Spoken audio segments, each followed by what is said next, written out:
तो सबका स्वागत है भक्ति शास्त्री कोर्स में। तो हम लोग आगे बढ़ते हैं। तो कृष्ण भी अर्जुन को समझा रहे हैं, जो महात्मा लोग हैं उनको जो है कोई कर्म फल नहीं चाहिए, तो इसलिए उनको जो है कोई कर्म करने की कोई आवश्यकता नहीं है। लेकिन फिर भी वो लोग अनासक्त भाव से जो है वो कर्म करते हैं, ताकि दूसरों को जो है आदर्श प्राय बने। तो प्रश्न उठता है कि इस प्रकार का कोई महात्मा है क्या? तो कृष्ण स्वयं जो है एक उदाहरण दे रहे हैं इस प्रकार का महात्मा का। वो है जनक राजा।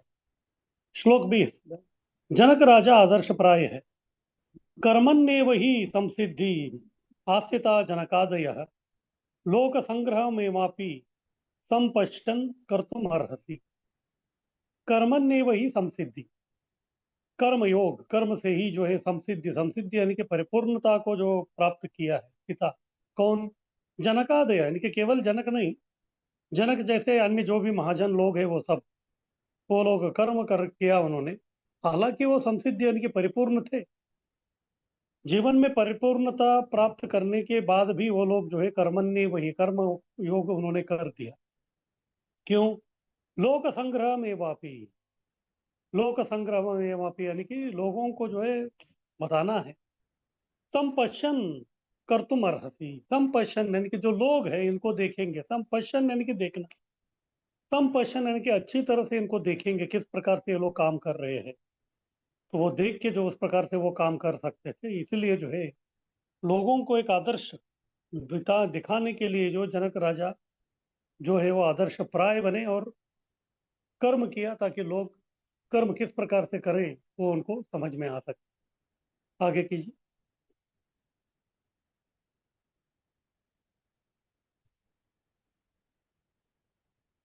जनक राजा, इनके बारे में प्रभुपाद जी परिचय दे रहे हैं।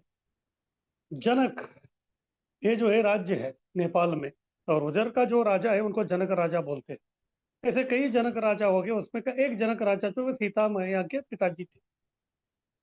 तो बहुत सारे जो जनक राजा है, लेकिन ये जो जनक राजा है बहुत ही साक्षात्कारी पुरुष थे, वेद वर्णित कार्य से बाध्य नहीं थे। जब व्यक्ति को साक्षात्कार पूरा हो जाता है तो फिर वो व्यक्ति केवल जो है भगवान के प्रत्यर्थ ही काम करता है, भगवान के संतुष्टि के लिए वो काम करता है। तो इसीलिए जो है वेदों में वर्णित या शास्त्रों में वर्णित जो काम है वो करने के लिए वो बाध्य नहीं है, क्योंकि उससे भी उन्नत जो है भक्ति में जो कार्य है वो करता है। क्योंकि अंत में जीवात्मा का जो परिपूर्णता है वो भगवान को संतुष्टि करना है। अगर भक्ति से ही व्यक्ति भगवान को संतुष्ट कर रहा है तो उसके अलावा और दूसरा कोई जो है काम करने के लिए वो व्यक्ति बाध्य नहीं है। इसी प्रकार से जनक राजा जो महाजन है, तो वेद वर्णित कार्य करने के लिए वो बाध्य नहीं है, क्योंकि साक्षात्कार ऑलरेडी उनको मिल चुका है। पर आदर्श स्थापना हेतु नियत कार्य के, लेकिन दूसरों के लिए, क्योंकि वो राजा है, यथा राजा तथा प्रजा। हाँ, जिस प्रकार से राजा बर्ताव करते वैसे ही उनका प्रजा बर्ताव करते। हालांकि उनको जो है वेदोक्त शास्त्रोक्त जो काम है वो करने की कोई आवश्यकता नहीं थी। अगर उन्होंने ही वो काम करना बंद करेंगे तो फिर लोगों को जो है एक प्रकार का गलत जो है वो धारणा उनमें आ जाती है। फिर वो लोग भी जो है राजा ये नहीं कर रहे तो फिर वो भी नहीं करेंगे, लेकिन उनको करने का जरूरी है, क्योंकि वो जनक राजा का जो साक्षात्कार का जो लेवल है वहां तक वो लोग नहीं पहुंचे। तो वो लेवल तक वो लोग नहीं पहुंचने के कारण उनको वेदों का शास्त्रोक्त काम करना ही है, तो इसलिए उनको मार्गदर्शन करने के लिए, ताकि वो लोग भी जो है धीरे धीरे साक्षात्कार की तरफ वो बढ़े, इसके लिए जो है उन्होंने आदर्श स्थापना हेतु ये जो नियत कर्म उनको जो करना था वो सब उन्होंने किया, ताकि बाकी लोग भी समझ सके कि किस प्रकार का काम करना है, उस प्रकार से वो काम करके अपना जो साक्षात्कार का जो मार्ग है उसमें वो अग्रसर हो सके। इसी तरह कृष्ण अर्जुन कुरुक्षेत्र में लड़े। हाँ, दोनों जो है बहुत ही परिपूर्ण लोग थे, क्योंकि स्वयं नर नारायण ऋषि थे पिछले जन्म में। तो वही नर अभी अर्जुन बने और नारायण जो है वो कृष्ण है। हालांकि उनको जो है इस प्रकार का जो है लड़ने का या क्षात्र धर्म का पालन करने का कोई आवश्यकता नहीं था, क्योंकि वो स्वयं भगवान है। यह दिखाने की, जब अच्छे विचार नहीं चलते तब न चाहते हुए भी हिंसा अनिवार्य होता है, ये दर्शाने के लिए ही कृष्ण जो है इस प्रकार का ये युद्ध में उन्होंने भाग लिया। जैसे इधर प्रभुपाद जी बोल रहे हैं, अच्छे विचार नहीं चलते। तो इसलिए कृष्ण ने जो है युद्ध के पूर्व में सबसे पहले पांडवों को ही पूछा, जब वो लोग वनवास से आए, क्या आप चाहते हैं कि आपको जो है युद्ध चाहिए, अगर आपको अपना राज्य को वापस लेने के लिए? तभी उन्होंने बोला नहीं, युद्ध की कोई आवश्यकता नहीं, केवल हमको 5 गांव मिल गए तो भी चलेगा। फिर बाद में कृष्ण ने बोला कि ठीक है, मैं जाके एक शांति का प्रस्ताव कर लेता हूँ, नहीं तो फिर भविष्य में जो है लोग कृष्ण के ऊपर जो है आलोचना करते हुए वो कहेंगे कि अरे कृष्ण ने जो है पांडव कौरवों को जो है एक मौका देना चाहिए, उन्होंने नहीं दिया। शायद अगर उन्होंने एक मौका दिया होता तो फिर वो लोग मान जाते, फिर बाद में जो युद्ध नहीं होता। तो इसलिए भविष्य में जो इस प्रकार की आलोचना उनके ऊपर नहीं आना चाहिए, इसलिए जो है कृष्ण शांति दूत बन के और उनके समक्ष जो है कौरवों के समक्ष बहुत ही अच्छे विचार उन्होंने ये कर दिए। देखो, पांडव जो है वो पूरे राज्य के हकदार है, लेकिन वो बोल रहे कि ठीक है, हम लोग कौरवों को भी अन्याय करना नहीं चाहते, कम से कम 5 गांव भी दे दिया तो भी काफी है हमारे लिए। इस प्रकार से अच्छे विचार जो है उनके सामने उन्होंने प्रस्ताव किए। लेकिन इस प्रकार के अच्छे विचार भी जो है विशेष रूप से दुर्योधन जैसे जो व्यक्ति है उनको जो है वो अच्छा नहीं लगा वो, और उल्टा जो शांति दूत बन के जो कृष्ण आए थे उनको ही बंधन में बांधने का उन्होंने कोशिश की। इस प्रकार से कृष्ण ने जो कोशिश किया था अच्छे विचारों का, वो नहीं चला। तो इसलिए तभी क्या हो गया, युद्ध अनिवार्य हो गया, हिंसा अनिवार्य हो गया। तो यह दिखाने के लिए कभी कभी जो है ऐसे होता है परिवार में भी, घर का जो मुखिया है वो चाहते हैं, वो सबके हित के लिए सब कुछ चाहते हैं, लेकिन घर वाले जो है उनकी बात नहीं मानेंगे तो फिर वो क्या करें, वो भी कुछ नहीं कर। इस प्रकार से घटनाएं होते रहते हैं। ऐसे ही भक्त को इस संसार में रुचि नहीं है तो भी अन्यों को सिखाने के लिए उसको कर्म करना पड़ता है। हम लोग देखते हैं, जैसे जो भक्त है वो, उसको तो केवल आध्यात्मिक कार्य, आध्यात्मिक जगत से ही उसका सरोकार। इस भौतिक संसार में जो भी हो रहा है भौतिक कार्य, उससे उसका कोई लेना देना नहीं, ना उसमें कोई उसकी रुचि है। लेकिन फिर भी वो जो दूसरे लोग जो अभी भी भक्ति में नहीं आए हैं तो उनको सिखाने के लिए वो जो है इस प्रकार के वो कर्म करते हैं, ताकि वो इनको फॉलो करते हुए, इनका अनुसरण करते हुए धीरे धीरे जो है भक्ति में वो अग्रसर हो। जैसे हम लोग देखते हैं कि इस्कॉन के हमारे आंदोलन में जो है कई सारे वरिष्ठ प्रभुपाद जी के शिष्य हैं। ऑलरेडी उनका जो है 70-80 साल का उम्र हो गया है। कभी कभी वो बीमार भी रहते हैं, लेकिन फिर भी जो है वो मंगल आरती अटेंड करने के लिए आते हैं। विशेष रूप से हम इधर स्मरण करना चाहते हैं परम पूज्य गोपाल कृष्ण गोस्वामी महाराज। तो गोपाल कृष्ण गोस्वामी महाराज जो भी मंदिर में रहते थे उधर, सुबह वो आते ही थे, इतना ही नहीं, शंख वही बजाते थे मंगल आरती। फिर वो होने के बाद उनके खुद के जो है अर्च विग्रह थे उसका भी वो पूजा करते। वो भक्ति में इतने प्रगति कर चुके थे, ये सब करने की कोई आवश्यकता नहीं थी। अगर वो ये नहीं करते तो फिर उनके शिष्यों को फिर वो कैसे मार्गदर्शन कर सकते थे। इसलिए खुद अपनी, हाँ, अपनी जो उदाहरण है उससे जो है वो सभी अपने शिष्यों को, भक्तों को ये दर्शाने के लिए इस प्रकार वो करते थे। इसी प्रकार भक्त जो है कि संसार में उसको कोई रुचि नहीं है तो भी अन्यों को सिखाने के लिए उसको जो है कभी कभी कर्म करना पड़ता है। जब वो इस प्रकार सिखाते हैं तो तभी अन्य लोग भी समझ जाते हैं कि उनको क्या करना है। और आजकल क्या है, लोगों को जो है ये ज्यादा प्रवचन सुनने की आदि नहीं है, उनको जो है जीता जागता जो है मिसाल चाहिए। जिस प्रकार से लोग जो है किस प्रकार अपना जीवन में जो है अपना मिसाल, एक आदर्श कायम करते हैं, वो देखने के बाद उनको कोई बताने की जरूरी नहीं है, वो उसी से वो लोग प्रेरित हो जाते हैं, स्फूर्ति आ जाती है। तो फिर उस प्रकार के जो अच्छे कार्य है वो करने लगते हैं। इसी प्रकार से इधर जनक राजा जो है वो साक्षात्कारी पुरुष थे, वेद वर्णित कार्य करने का उनको कोई बाध्यता नहीं थी, लेकिन फिर भी लोगों को केवल सिखाने के हेतु से उन्होंने इस प्रकार के कार्य किए, ताकि लोग वेद विरोधी कार्य न करते हुए अच्छे जो है वेदोक्त कार्य करके धीरे धीरे भक्ति में अग्रसर हो जाए। आगे की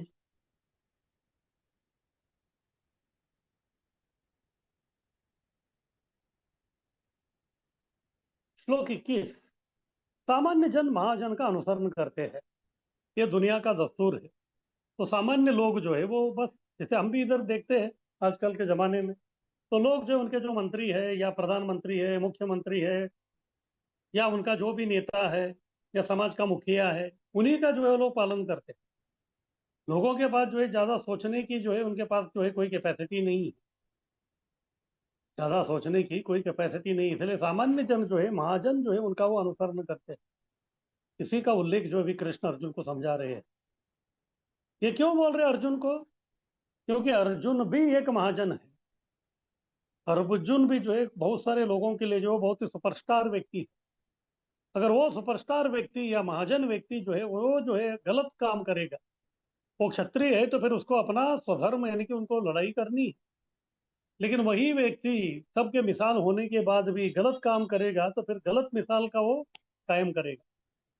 इस प्रकार गलत मिसाल कायम करने से जो है बाकी लोग भी गलत तरीके अपना के जो है वो लोग पाप करेंगे।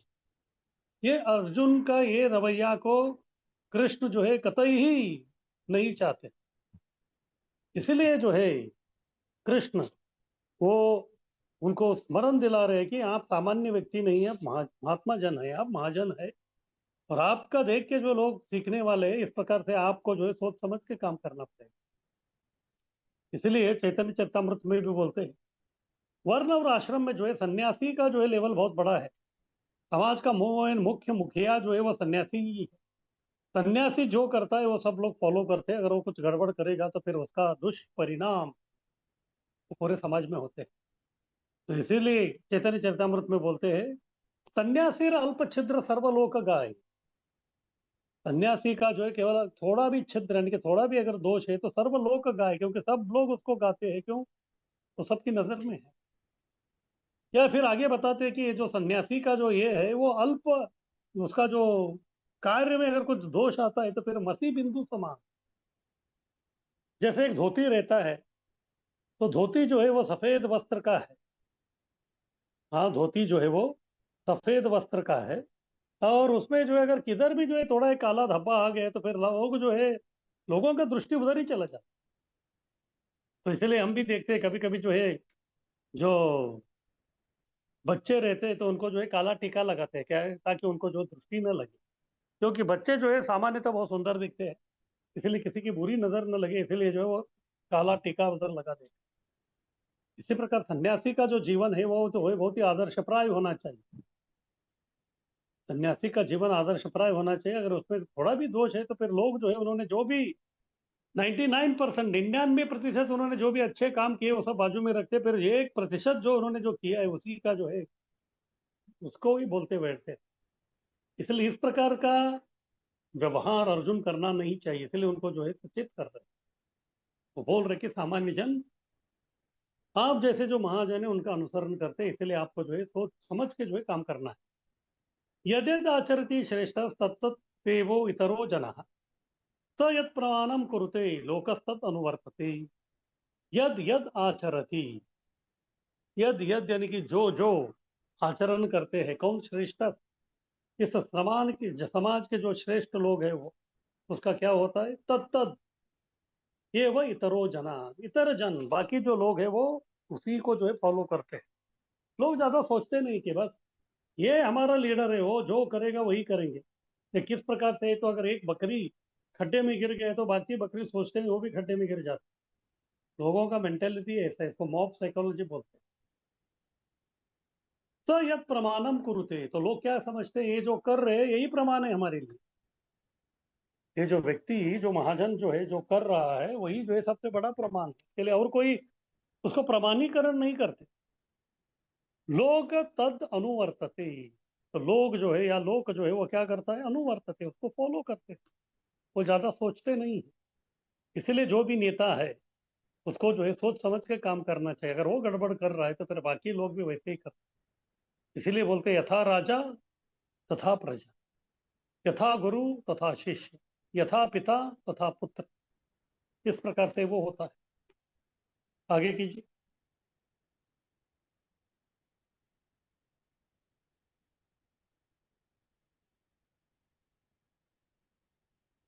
तो आगे प्रभुपाद जी समझा रहे हैं, क्योंकि ये श्लोक महाजन के बारे में बता रहे हैं कि महाजन कौन है। महाजन वो है जो प्रजापों को व्यवहारिक आचरण सिखाते हैं। महाजन यानी कि ये लोग आचार्य है। आचार्य किसको कहते हैं? जो व्यक्ति अपने आचरण से दुनिया को सिखाता है वो है आचार्य, या फिर वो है महाजन। तो प्रजा को ये लोग अपनी व्यवहारिक आचरण, हाँ, जो भी वो जो काम करते हैं या किस प्रकार से जो व्यवहार करते हैं, अपनी व्यवहार से लोगों को सिखाते हैं कि इस संसार में उनको किस प्रकार का व्यवहार करना है। जो वे नहीं करते उसे अन्यों को करने नहीं कह सकते। यानी कि जो वो आचरण नहीं कर रहे हैं वही आचरण करने के लिए दूसरों को नहीं बोल सकते। तो इसलिए इंग्लिश में इसको बोलते हैं you talk your walk. Talk यानी कि आप जो बोल रहे हैं उसी को जो है आपको आचरण करना है। और जो आप आचरण नहीं कर सकते वो करने के लिए दूसरों को आपको बोलना नहीं चाहिए। इस प्रकार आप बोलेंगे तो फिर वो अच्छा नहीं है आपके लिए। नहीं तो फिर लोगों का जो उस व्यक्ति के इसमें जो है विश्वास उठ जाए। अगर कोई व्यक्ति जो महात्मा है या महाजन है वो बोल रहा है कि बैंगन खाना अच्छा नहीं है, और वो खुद ही जो है बैंगन खा रहा है, तो फिर लोगों को जो है शॉर्ट सर्किट हो जाएगा। ये बोलता एक है करता एक है, इस प्रकार से उसका श्रद्धा चला जाता है। इसीलिए ये महाजन हमेशा सचेत रहते हैं। जो वो नहीं कर सकते वो अन्यों को करने के लिए वो नहीं कहते। इसलिए चैतन्य महाप्रभु ने भी इसके बारे में कहा है, सीखने से पहले शिक्षक का आचरण ठीक होना चाहिए। जो सिखाने का जो है वो विषय एक चीज है, लेकिन विषय जो है वो केवल सिखाना जो है वो उतना पर्याप्त नहीं है। क्योंकि जो विषय वो लोगों को सिखा रहा है, क्या वो विषय का आचरण वो करता है? ये बहुत महत्वपूर्ण है। यदि वो विषय का आचरण वो नहीं करता है तो फिर वो विषय वो नहीं बोल सकता। तो इसलिए शिक्षक का आचरण ठीक होना बहुत जरूरी है। शिक्षक का आचरण ही ठीक नहीं है तो फिर उसका नैतिकता बहुत कम रहेगा, फिर लोगों का विश्वास उसे उठ जाएगा। और दुर्भाग्यवश आजकल जो है जितने भी जो स्कूल कॉलेज के जो तथाकथित जो शिक्षक है वो इसी प्रकार के हैं, उनमें का नैतिकता जो है कुछ है ही नहीं। सामान्यतः वो लोग चार नियम का उल्लंघन भी करते हैं। इस प्रकार उनका आचरण है, इस प्रकार उनका नैतिकता है, तो फिर वो उस व्यक्ति का जो शब्द व्यक्ति सुनेगा वो हो सकता है कि एक प्रकार का मनोरंजन हो, लेकिन वो आत्मरंजन नहीं हो सकता। वो व्यक्ति को परिवर्तन नहीं कर सकता। केवल विषय का जो है उस व्यक्ति से ट्रांसफर हो सकता है, लेकिन ट्रांसफॉर्मेशन नहीं हो सकता। वो अपने विषय को जो दूसरे तक पहुंचा सकते हैं लेकिन उसको परिवर्तित नहीं कर, क्योंकि विषय को जो ट्रांसफर करते हैं वो केवल बुद्धि का लेवल का है, और वो केवल जो है अपने मस्तिष्क में जाता है। लेकिन असली जो परिवर्तन है वो हृदय में होना चाहिए। वो केवल उसका मस्तिष्क को छूता है, वो हृदय को नहीं छूता। तो इसीलिए जो है सीखने से पहले शिक्षक का आचरण भी ठीक होना बहुत जरूरी है। तो इसलिए जो है प्रभुपाद जी हमेशा बोलते थे कि मेरे जो डिसाइपल्स है, मेरे जो शिष्य है, दे शुड बी जेंटलमैन। वो जो है बहुत ही सभ्य पुरुष, भद्र पुरुष होना चाहिए। अगर वो अपने आप में सभ्य पुरुष और भद्र पुरुष नहीं है खुद, तो फिर वो जाके क्या प्रचार करेंगे? और देखने वाले भी जो उनको देख के उलझन में रहेगा, तो फिर वो व्यक्ति भी जो है जो सही मार्ग है उसको वो अपनाएगा नहीं। अपने शास्त्र विरोधी विचार न बताकर मनु संहिता जैसे शास्त्र से कहे, ये बहुत महत्वपूर्ण है हर प्रचारक को। तो प्रचार करने वाला या फिर लेक्चर देने वाला जो व्यक्ति है उसको जो है अपने मनोकल्पित जो बातें हैं वो नहीं बताना चाहिए। अगर वो उसके मन में जो आ रहा है, अगर उसको वो बोलना भी है तो उसका जो है शास्त्र का जो है प्रमाण दे के बोलना चाहिए। जब तक शास्त्र का प्रमाण से वो प्रमाणीकृत करके वो विषय को नहीं समझाता तब तक उसको जो है अधिकृत नहीं माना जाता। इसी प्रकार से चैतन्य महाप्रभु जब रूप गोस्वामी को निर्देश दिया था कि आप जो है भक्ति के विषय के बारे में किताब लिखिए, और आप जो भी विषय का स्टेटमेंट लिख रहे हैं उसको जो है शास्त्रों से प्रमाण देते जाइए हर एक। किस प्रकार से उन्होंने ग्रंथ रचना किया भक्ति रसामृत सिंधु का, उसका हम लोगों ने अध्ययन किया है। अलग अलग जगह में जो है वो शास्त्र प्रमाण वो देते हैं। इससे जो है उनका जो भी वाक्य है वो शास्त्रबद्ध है, शास्त्र सम्मत है, ये सिद्ध हो जाता है। तो इसीलिए व्यक्ति को शास्त्र विरोधी अपने विचार को जो है बताना नहीं चाहिए। मनु संहिता जैसे जो शिष्टाचार के जो ग्रंथ है, मनु संहिता में जो है मनुष्य को क्या करना चाहिए क्या नहीं करना चाहिए उसके बारे में बताया है। उस प्रकार के ग्रंथों को प्रमाणित करते हुए हमको जो है लोगों को शास्त्र कहना चाहिए। और श्रीमद् भागवत भी इस महाजनों के बारे में बताते। महाजन ये न गतास पंथा, तर्को प्रतिष्ठो श्रुतयो विभिन्ना। व्यक्ति जब तर्क करता है या अलग अलग प्रकार का श्रुति शास्त्र पढ़ता है तो फिर कभी क्या होता है, तर्को प्रतिष्ठो श्रुतियो विभिन्न, हर एक तर्क हर एक शास्त्र जो कभी कभी अलग बोलता है। तो इसीलिए व्यक्ति को समझ में नहीं आता कि मुझे करना क्या है, मुझे ये करना है क्या वो करना है। तो तभी उसको क्या करना है, तभी उसको जो अंपायर जो मेन व्यक्ति है, महाजन ये न गतासा पंथ, जिस प्रकार महाजन ने जो अपना आचरण किया है उस आचरण को हमको फॉलो करना है। इस प्रकार से महाजन जो है एक परमोच्च प्रमाण है, महाजन का अनुसरण करे। इसलिए महाजन के ऊपर इतना बड़ा उत्तरदायित्व है कि वो जो है कपोल कल्पित या मन गढ़ंत जो है भी वो काम करके जो है लोगों को गुमराह नहीं करना चाहिए। अगर वो करेगा खुद नरक जाएगा, फिर दुर्भाग्यवश जो अंधे होके उन लोगों को जो फॉलो करते हैं अनुसरण करते हैं वो भी जो है नरक में चले जाएंगे। इसलिए महाजन के ऊपर बहुत बड़ा उत्तरदायित्व है। आगे कीजिए।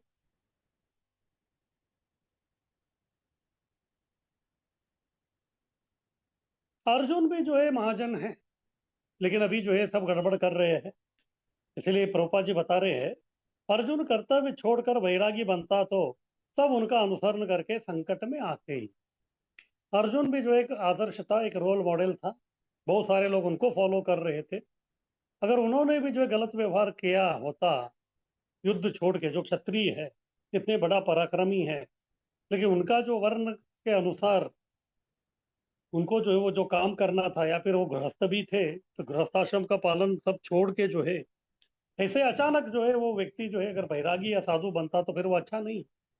फिर इससे क्या होता था, बाकी लोग भी जो है जो उनका योग्यता नहीं है, बिना योग्यता के सब लोग जो है अर्जुन को फॉलो करते हो इसी प्रकार बैरागी बनते थे, तो फिर जो है पूरा समाज में जो है एक प्रकार का उत्पात मच जाता था।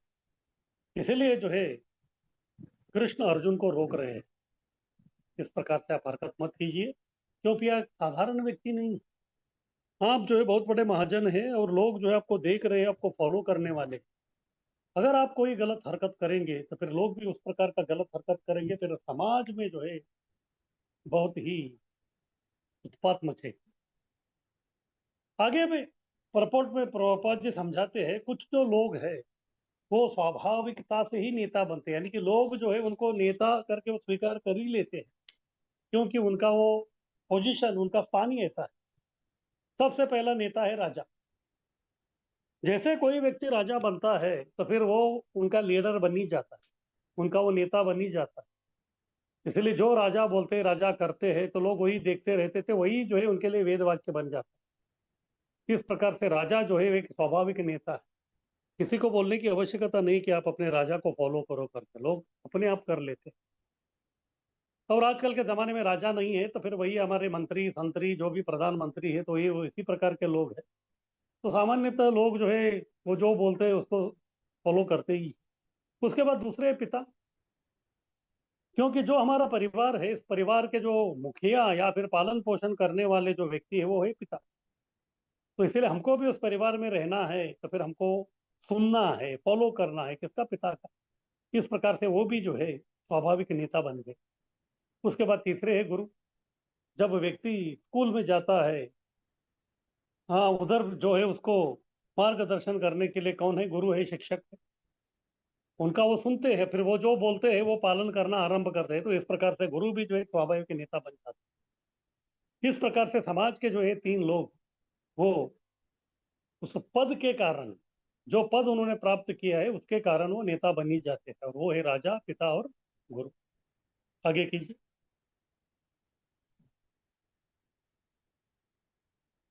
तो आगे 22 और 24 में बता रहे हैं, तो कृष्ण जो है अभी बताया कि महाजन जो लोग हैं वो दूसरों को आदर्श दिखाने के लिए इस प्रकार काम करना पड़ता है उनको, हालांकि उनको काम करने की कोई आवश्यकता नहीं है।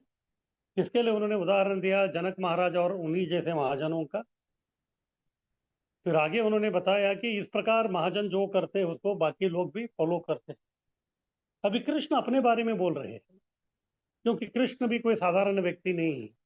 बहुतांश जो लोग हैं, जो आस्तिक है, वो समझते हैं कि कृष्ण भगवान है। तो इसलिए कृष्ण जो कर रहे हैं वो करने के लिए वो हमेशा तत्पर रहते हैं। इसलिए अभी कृष्ण जो है अपने बारे में बता रहे हैं, उनको भी किस प्रकार के सावधानी से व्यवहार करना है। तो 22, 23, 24 में बता रहे कि कृष्ण आदर्श को दर्शाया, नहीं तो अयोग्य नकल करके समाज नाश करते। कृष्ण ने भी कई जगह में जो है आदर्श को बरकरार रखने के लिए जो है उन्होंने काम किया। अगर वो उस प्रकार नहीं करते तो फिर लोग उनका नकल करते, फिर समाज जो है वो विनाश हो जाता था। वो किस प्रकार के अभी वो बताने वाले। तो किसी का कुछ प्रश्न, अब तक हम लोग चर्चा किए उसके ऊपर?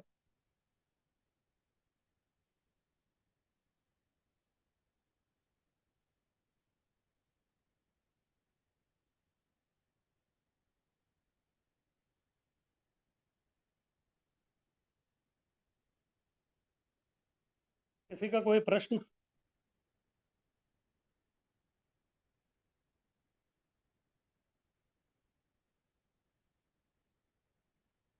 तो ठीक है, किसी का कोई प्रश्न नहीं तो आगे बढ़ते हैं। आगे कीजिए स्लाइड। तो श्लोक 22, आवश्यकता न होने पर भी कृष्ण ने काम किया। वो तो भगवान है, तो भगवान को कोई काम करने की क्या आवश्यकता है? आवश्यकता नहीं थी, लेकिन फिर भी भगवान ने जो है काम किया। न मे पार्थास्ति कर्तव्यम त्रिषु लोकेषु किंचन, नानावाप्तम अवाप्तव्यम वर्त एव च कर्मणि। न मैं, न यानी कि नहीं, मैं यानी कि मुझे या मेरे लिए, हे पार्थ, अस्ति कर्तव्यम, मुझे करने लायक यानी कि मुझे करना ही है इस प्रकार का जो है कोई कार्य, हे पार्थ, नहीं है। कहाँ?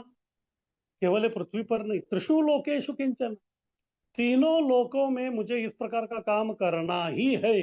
इस प्रकार का बंधन वाला जो है कोई कार्य है ही नहीं। लेकिन फिर भी नानावाप्तम अवाप्तम व्यम वर्त एव च कर्मणि, फिर भी जो है लोगों को बताने के लिए, नाना प्रकार के जो लोग हैं उनको किस प्रकार से वर्तना करना है, तो उसके लिए जो है मैं अलग अलग प्रकार के जो है काम किए, ताकि वो लोग मेरे अच्छे जो काम है उसको जो है समझे, फिर उसका अनुसरण वो करेंगे तो फिर उनका भलाई हो जाएगी। आगे कीजिए।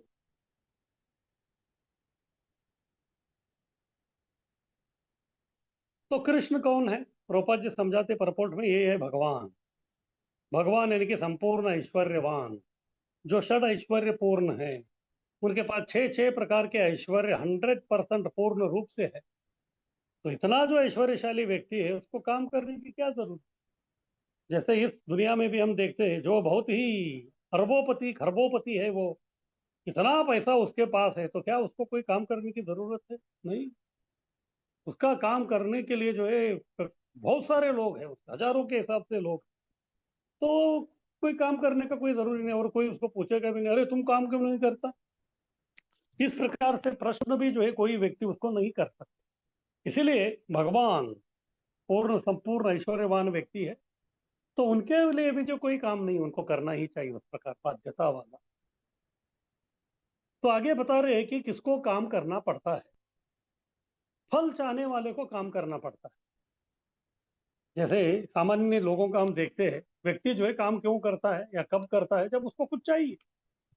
जैसे अगर किसी को भूख लगी है, तो फिर उसको क्या करना पड़ेगा? उसको खाना पकाना पड़ेगा उसको, नहीं तो फिर उसको जो है वो फल नहीं मिलेगा। इसी प्रकार से अगर जो है किसी को कुछ खरीदना है, उसके लिए पैसा चाहिए, तो पैसा कमाने के लिए उसको काम करना पड़ेगा। इस प्रकार से इस भौतिक संसार में जिसको फल चाहिए वही काम करता है, और जिसको फल नहीं चाहिए वो काम नहीं करेगा।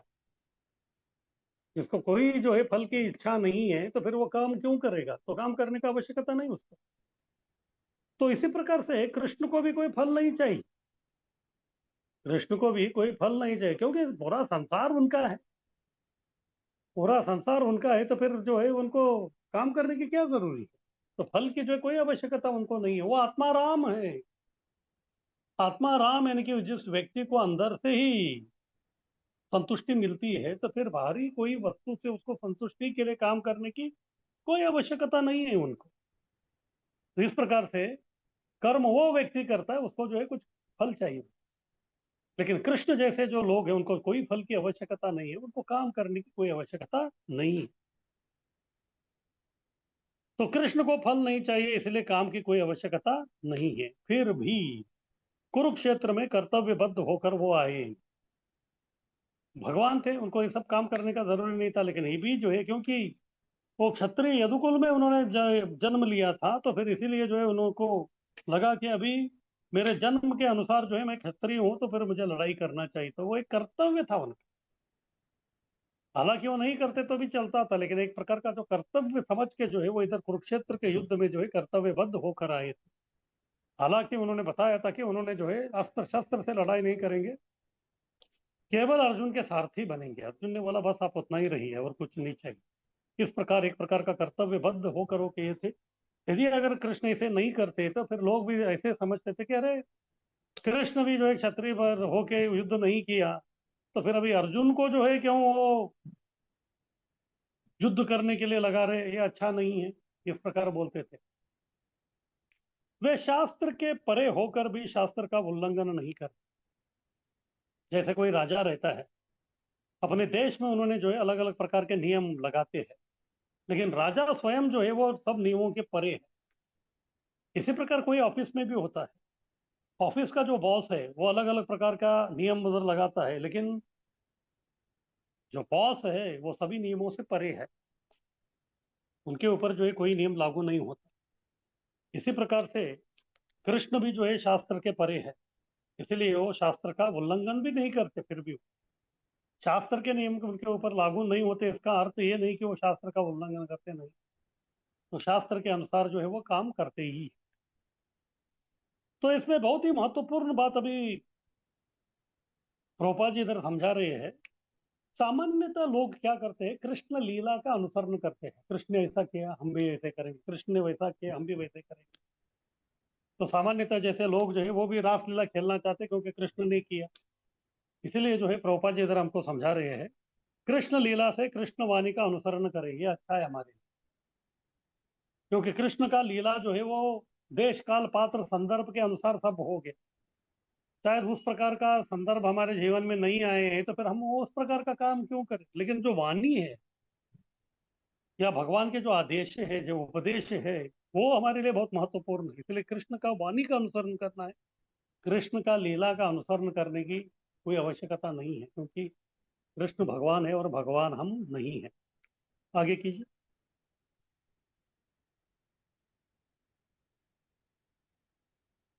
श्लोक 23। कृष्ण काम नहीं किया तो अन्य लोग अनुकरण करेंगे। फिर से वही है, यद्यदाचरति श्रेष्ठ तत्तत्तेवो इतरो जना। जिस प्रकार से जो है आदर्श प्राय लोग करते हैं, लोग जो है आंखें बंद करके उसको ही फॉलो करते हैं और कुछ नहीं करते।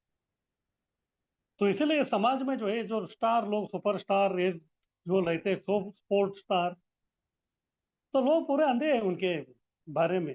वो जो लोग वो कुछ करते हैं तो लोग वही करना चाहते हैं, और वो जो बोलते हैं लोग उसी को जो है सुनते हैं। ये जो है कभी कभी खतरनाक भी होता है। तो इसलिए कृष्ण काम नहीं किया तो अन्य लोग अनुकरण करेंगे, इसलिए कृष्ण भी काम कर रहे ताकि लोग भी काम करें।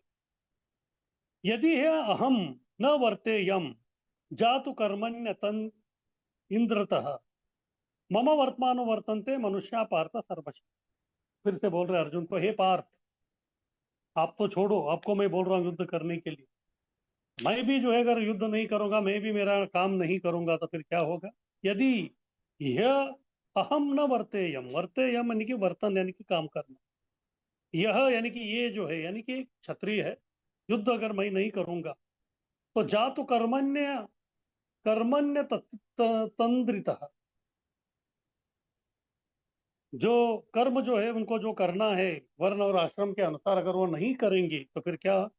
मम वर्तमानो वर्तन्ते, मम यानी कि मेरा जो वर्तम यानी कि मार्ग, जो मार्ग में मैं काम कर रहा हूँ, यानी कि मैं काम नहीं कर रहा हूँ, तो नए काम नहीं करने का मार्ग जो है लोग क्या करते हैं, अनुवर्तन्ते। मनुष्य मनुष्य क्या करता है उसी को वो फॉलो करता है, अनुवर्तन्ते। अगर मैं काम नहीं कर रहा तो वो बोलेंगे करे भगवान ही काम नहीं कर रहे तो मैं क्यों करूँ। मनुष्य पार्थ सर्वशः, मनुष्य पार्थ सर्वशः, इस प्रकार से जो है मनुष्य भी मेरा अनुसरण करते हुए अगर मैं ना ही काम करूंगा तो वो भी नहीं करेंगे, तो फिर ये उनके लिए अच्छा नहीं, क्योंकि उनका कम से कम पेट भरने के लिए जो उनको काम करना ही है, काम नहीं करेगा तो फिर आएगा। इसलिए मुझे भी जो है काम करना पड़ता। आगे की।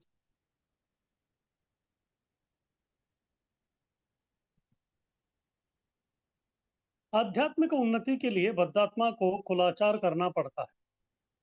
जो बद्ध आत्मा है, अगर थोड़ा भी अगर वो धार्मिक है और वो धार्मिक इसमें जो है प्रगति करना चाहता है, आध्यात्मिक उन्नति करना चाहता है, तो फिर उसके लिए क्या करना पड़ेगा? उनके जो भी कुलाचार है, इधर कुलाचार हम समझ सकते हैं कि जो भी वो वर्ण में आश्रम में उस प्रकार का जो है कार्य, जो भी धर्म बोल रहे हैं उसके हिसाब से उनको काम करना है। जैसे ब्राह्मण है तो उसको अग्निहोत्र करना है, पूजा पाठ करना है, पौरोहित्य करना है। और क्षत्रिय है तो फिर उसको प्रजा पालन करना है। फिर बाद में अनिवार्य है तो फिर युद्ध भी करना पड़ेगा। और वैश्य के लिए कृषि, गोरक्षा, वाणिज्य। और शूद्र के लिए सबका जो है काम करते रहना है। इस प्रकार से जो बद्धात्मा को अपना अपना जो है कुलाचार जो है वो करना ही पड़ता है। ये करने से उस व्यक्ति का जो है आध्यात्मिक उन्नति होते हैं। और इस प्रकार के जो कुलाचार है, जैसे कृष्ण ने जो यदुवंश में उन्होंने जन्म लिया है, तो यदु लोगों का जो कुलाचार है वो उनको करने की कोई आवश्यकता नहीं है। इन्हें कृष्ण को करना नहीं है।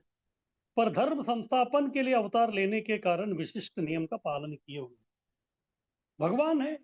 इस प्रकार से जो है उनको कुलाचार करने की कोई आवश्यकता जो है बिल्कुल नहीं है। लेकिन प्रश्न ये है कि कृष्ण आए क्यों इधर? तो कृष्ण स्वयं बोलते भगवत गीता में, परित्राणाय साधुनां विनाशाय च दुष्कृतां धर्म संस्थापनार्थाय संभवामि युगे। तो मैं हर युग में जो है धर्म का संस्थापन करने के लिए इधर आता हूँ। तो फिर धर्म का संस्थापन के लिए आए हैं तो फिर धर्मशास्त्र में जो भी काम बताए गए हैं तो फिर वो काम का उनको पालन करना ही पड़ेगा। नहीं तो फिर जो है वो धर्म संस्थापन कैसे होगा? तो इसीलिए कृष्ण को ये सब करने की आवश्यकता नहीं थी, लेकिन फिर भी जो है वो आए किसके लिए? धर्म संस्थापन के लिए। इसलिए धर्म के जितने भी जो विशिष्ट प्रकार के जो नियम थे उसको उन्होंने पालन कर दिया। तो इसी के बारे में श्रीमद् भागवत में वर्णन आता है। एक बार नारद जी जो है द्वारका में आ जाते हैं कृष्ण को देखने के लिए। और जैसे हम जानते हैं, कृष्ण के 16,108 रानियां थी। और 16,108 रानियों के लिए 16,108 महल भी थी। और कृष्ण अपने आप को जो है विस्तारित होके 16,108 रानियों के साथ उन सभी महलों में रहते थे। और अलग अलग प्रकार के जो है, जिस प्रकार से एक गृहस्थ को जो कुलाचार करना है वो सब कर रहे थे। तो नारद जी घर में गए तो उधर जो है कृष्ण अपना जो बच्चा था उसका नामकरण संस्कार कर रहे थे। दूसरी जगह महल में गए तो उधर जो है कृष्ण पूजा पाठ कर रहे थे। तीसरी जगह गए तो कृष्ण जो उधर कुछ तप कर रहे थे। चौथी में गए तो उधर वो कुछ तो ध्यान लगा रहे थे। और पांचवी में गए तो बच्चे के साथ खेल रहे थे। इस प्रकार जो है कृष्ण भी जो है गृहस्थ का जो धर्माचरण था वो अच्छी तरह से वो निभाया उन्होंने, ताकि इसको देख के जो है लोग भी जो है अच्छे गृहस्थ बने। इसलिए श्रीमद् भागवत में इसका वर्णन है। तो नारद जी ये सब देख के बहुत ही दंग रह जाते हैं, इस प्रकार कैसे कृष्ण जो है कैसे बैलेंस करते हैं सब। कृष्ण घर में या बाहर भी जो है गृहस्थ धर्माचरण उन्होंने किया। नहीं तो अन्य लोग उनका अनुकरण करते, अरे कृष्ण ही नहीं करते तो फिर हम क्यों करें? इस प्रकार से जो है वो गड़बड़ कर सकते थे। इसीलिए कृष्ण को भी जो है गृहस्थ होने के कारण गृहस्थाश्रम के जितने भी जो कार्य थे, कुलाचार थे, वो सब उन्होंने संपन्न किया। इसको जो है नारद जी देख लिए।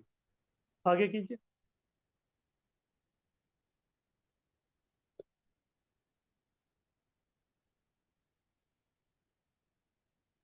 श्लोक 24। कृष्ण आचरण नहीं किया तो फिर विनाश संभव है। और कृष्ण जो है परमपिता है। अगर वही जो है सही प्रकार के काम नहीं करेंगे तो फिर क्या हो जाएगा? लोग भी जो है उस प्रकार के सही काम न करते हुए दुष्कृत्य करेंगे, फिर विनाश हो जाएगा। जैसे घर के जो पिताजी जो है वो मुखिया है घर का। अगर वही सही प्रकार का काम नहीं करते तो फिर बच्चों को जो है बिगड़ने में कितना समय लगेगा? अगर पिताजी सिगरेट फूक रहे हैं तो फिर बच्चे भी जो है सिगरेट फूकना सीख लेंगे। बस पिताजी जो शराब पी रहे हैं तो बच्चे भी जो है शराब पीना सीख लेंगे। जो बुरे जो कर्म है उसके करने के लिए कोई ट्रेनिंग की आवश्यकता नहीं। केवल देख के ही जो है उनको लगता है कि हाँ यही है सही कार्य है, तो वो लग जाते हैं। तो इसी प्रकार से जो है कृष्ण परम पिता है। इसलिए वो आचरण नहीं करेंगे तो फिर विनाश संभव हो जाता, इसलिए उनको ये सब आचरण करना ही पड़ता है। उत्सिद्येयुरिमे लोका न कुर्या कर्म चेदहम संकरस्य च कर्ता त्याम उपहन्या विमा प्रजा। उत्सिद यानी कि उत्पात मच जाता है। इससे इमे लोका, ये लोक में जो उत्पात मच जाएगा। क्यों? न कुर्याम कर्म चेत अहम, अहम यानी कि मैं, अगर कर्म कुर्यात यानी कि अगर मैं कर्म नहीं करूंगा तो उसे लोक में क्या हो जाएगा? उत्पात मच जाएगा। उससे क्या हो जाएगा? संकर से वर्ण संकर बनेगा। तो ब्राह्मण कुल का व्यक्ति जो है ब्राह्मण का काम नहीं करेगा, क्षत्रिय वाला क्षत्रिय का काम नहीं करेगा, इस प्रकार वर्णाश्रम नहीं, वो वर्ण संकर बनेगा। और वर्ण संकर का जो करता है, च करता श्याम उपहन्य इमा प्रजा। उपहन्य, उपहन्य यानी कि जो भी धर्म के जो नियम है उसका जो है हन्य यानी कि उसके ऊपर प्रहार कर, इस प्रकार के सभी प्रजा जो है वो बाधित हो जाएंगे और सभी प्रजा का लोक का जो है पूरा विनाश हो जाएगा यदि कृष्ण सही प्रकार का आचरण धर्माचरण नहीं करते तो। आगे कीजिए।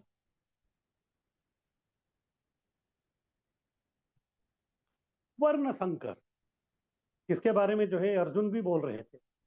पहले अध्याय में उनका एक तर्क था, इतने युद्ध में जो इतने लोग मरेंगे तो वरिष्ठ सारे मर जाएंगे, तो फिर बच्चों का, स्त्रियों का, बूढ़ों को मार्गदर्शन करने के लिए कोई नहीं रहेगा, तो फिर वो वर्णाश्रम नहीं वर्ण संकर बनेगा। अवांछित संतान, जो संतान नहीं चाहिए वो। और आजकल जो है कलयुग में केवल वर्ण संकर ही, वर्णाश्रम तो किधर दिखता ही नहीं।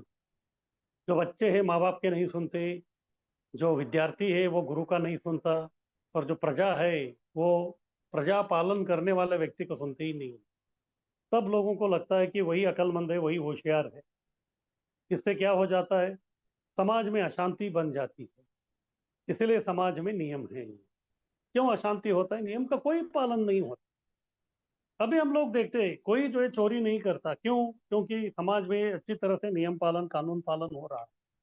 लोगों को डर है, चोरी करेंगे पकड़े जाएंगे तो फिर हमको दंड मिलेगा। अगर मान लीजिए ये नियम का ही जो सब लोग मिलके उल्लंघन करने लगेंगे तो फिर सरकार भी जो है किस किस को पकड़ेंगे, किस किस को सजा देंगे। जब बड़ा जो है दंगा फसाद होता है तो तभी लोगों को कंट्रोल करना इतना आसान नहीं है, क्योंकि सभी प्रकार के नियमों का उल्लंघन होता है। तब जो है समाज में पूरा अशांति हो जाती है। इस प्रकार कभी होता है जब संतान जो है वो सही प्रकार के काम नहीं करते, यानी कि वो समाज के कंटक बन जाते हैं, वर्ण संकट। इसीलिए समाज में शांति को बरकरार रखने के लिए समाज में जो कुछ नियम है, धर्म के कुछ नियम है, उसको जब तक वो पालन करेंगे तब तक संतान जो है अच्छे बनेंगे। जब उसका उल्लंघन करना आरंभ होगा तभी संतान भी जो है वो अवांछित बनेंगे, क्योंकि वो कुछ काम के नहीं। कृष्ण अवतार लिए किसके लिए? समाज में नियम बनाए रखने के लिए, धर्म संस्थापनार्थाय।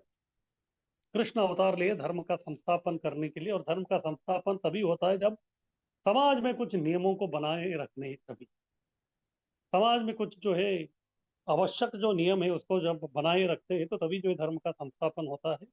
उसी काम को करने के लिए कृष्ण आए थे। क्यों? क्योंकि धर्मस्य ग्लानि भवति, धर्म का ग्लानि हो गया। धर्म जो है पूरा गिर गया था, मूर्छित हो गया था। उसको फिर से जो है अभ्युत्थानम, उसको उत्थान यानी कि उसको ऊपर उठाना। इसलिए जो फिर से समाज में नियम सब कुछ लाना था, तो इसलिए जो है कृष्ण अवतार लिए। और जब कुरुक्षेत्र का युद्ध का समय आ गया था तभी जो है इसी प्रकार का पूरा विश्व में, पूरे समाज में जो है अन्याय अत्याचार अशांति फैला हुआ था। अभी शांति को बरकरार रखने के लिए ये युद्ध जो है अनिवार्य था।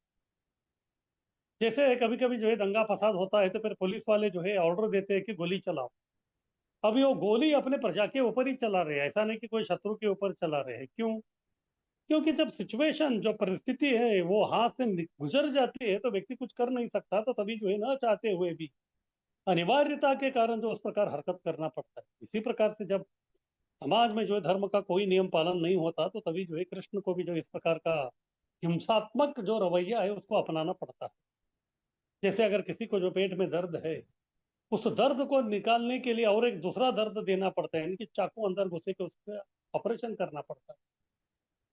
बाहर के लोगों को ऐसा लगता है कि अरे इनको क्यों चाकू डाल के दर्द कर रहे हैं, लेकिन वो दर्द इसीलिए कर रहे हैं ताकि उसका जो असली दर्द है वो तो इसी प्रकार लोग जो है जब अत्याचार अनाचार करने लगते हैं तो फिर उनको कंट्रोल करने के लिए जो है इस प्रकार के हरकत करने पड़ते हैं। परम पिता होने के कारण जीव की गलती पिता पर आई। हम भी देखते परिवार में जो है अगर कोई उस परिवार का अगर कोई बच्चा जो है कुछ गड़बड़ करता है तो लोग बच्चे को नहीं बोलते, आके जो है पिताजी को बोलते हैं, अरे तेरा बेटा ऐसा कर रहा है, तुम्हारा बेटा ऐसा कर रहा है, ये है वो है। तो इसी प्रकार भगवान जो है सबके परम पिता है, तो इसीलिए जो संतान है उनके सभी जो हम जीव, अगर हम लोग गड़बड़ करेंगे तो फिर लोग जो है किसको निंदा करेंगे, परम पिता को निंदा करेंगे। तो इसीलिए जो है कृष्ण जो है इसको जीव की गलती को जो है सुधारने के लिए इस प्रकार से जो है काम करके दिखाते हैं कि अब गलती मत कीजिए, आपको सही काम क्या है मैं दिखा रहा हूँ, उस प्रकार का काम कीजिए। इस प्रकार से समाज में जो है वर्ण संकर से हम लोग बच सकते हैं। आगे कीजिए।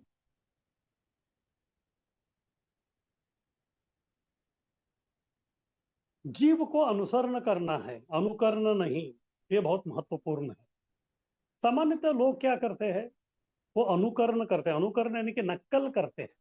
हालांकि उनके यो योग्यता नहीं है, योग्यता होता तो फिर अनुसरण करते, अनुसरण यानी कि फॉलो करना, लेकिन अनुकरण यानी कि नकल करते। तो भगवान का ही जो है वो नकल करने में जो है लोग सब उस्ताद है, लेकिन भगवान का जो भी जो काम है नियम है उसको अनुसरण यानी कि फॉलो करने के लिए बोलेंगे तो वो बोलेंगे कि नहीं, ये नहीं हो सकता। इसलिए जीव जो है अनुसरण करना है लेकिन अनुकरण करता है। जैसे प्रोपा जी इधर उदाहरण बता रहे हैं कि भगवान ने जो है गोवर्धन उठाया, तो भगवान ने गोवर्धन उठाया, पर्वत उठाया करके आप भी उनका नकल करने के लिए जो अगर पर्वत उठाने के जाएंगे तो वो तो उठ ही नहीं सकता। अरे पर्वत क्या, कोई एक कुर्सी को भी जो है आप अपने हाथ में नहीं उठा सकते, इतनी ताकत हमारे में नहीं है। इसलिए हमको अनुकरण नहीं, अनुसरण करना। यानी कि कृष्ण ने जो किया वो भाव को हमको ग्रहण करना है, वो काम को हम लोग नहीं कर, वो कार्य जो है अति मानवीय कृत्य उसको हम नहीं कर सकते, लेकिन वो जो भाव है उसको हमको कर सकते। तो इसके लिए प्रभुपाद जी कुछ उदाहरण दे रहे हैं। एक है शिव भक्तों के बारे में। शिव भक्त जो है गांजा पीते हैं, पर शिव जैसा विष नहीं पी सकते। बम भोले, तो लोग जो है भांग वांग बनाते हैं शिवरात्रि जब आता है तो तभी, तो उनको अभी पता नहीं कौन से शास्त्र में क्या है, तो फिर उनको लगता है कि शिव जी भी भांग पिए तो फिर हम भी भांग पिएंगे। तो फिर हमारा प्रश्न है कि ठीक है, शिव जी ने जो है हलाहल विष भी पिया तो आप भी पी लीजिए, तभी हम मानेंगे मानेंगे कि आप असली शिव के भक्त। जैसे यही शिव जी कलयुग में जो है शंकराचार्य जी के रूप में आए थे, तो तभी वो वाराणसी के गलियों में घूम रहे थे। फिर एक जगह वो गए, उधर जो है कुछ फल का रस था, उसको उन्होंने ले लिया, फिर बाद में जो है उन्होंने पी लिया। फिर उसको देख के उनके जो शिष्य थे वो भी खुश हो गए, फिर उन्होंने भी उसको पी ली। फिर आगे गए तो उधर जो है शराब का दुकान था, तो वो भी जो है शंकराचार्य जी ने पी लिया, तो ये लोगों ने भी पी लिया। तो शंकराचार्य जी ये देख रहे थे सब। फिर आगे गए, उधर एक लोहार का दुकान था, लोहार जो है लोहे को पिघला रहा था, पिघला के जो है एक बर्तन में रखा था, बहुत ही गर्म गर्म था, तो उसको शंकराचार्य जी ने पी लिया। फिर बाद में वो आगे दो कदम गए, फिर बाद में सोचे कि ये लोग वो करेंगे क्या, ये लोग थोड़े ही करेंगे, वो तो नहीं किया। फिर बाद में शंकराचार्य जी हंसने लगे। तो इस प्रकार से जो है लोग, उनको जो अच्छा लगता है वो काम करते हैं, पूरा जो है अनुकरण भी नहीं करते और अनुकरण नहीं कर सकते। ये हो गया शिव भक्त का।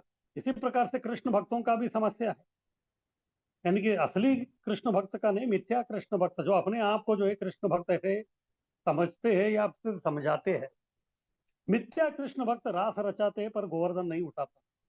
तो ठीक है, अगर आपको जो है कृष्ण लीला का ही नकल करना है, तो फिर आप, कृष्ण ने रास लीला किया कन्याओं के साथ, तो फिर आपको भी कन्याओं के साथ जो इस प्रकार जो है रास लीला करना है, तो उसके पहले आप गोवर्धन उठाइए, क्योंकि कृष्ण ने भी गोवर्धन उठाया था।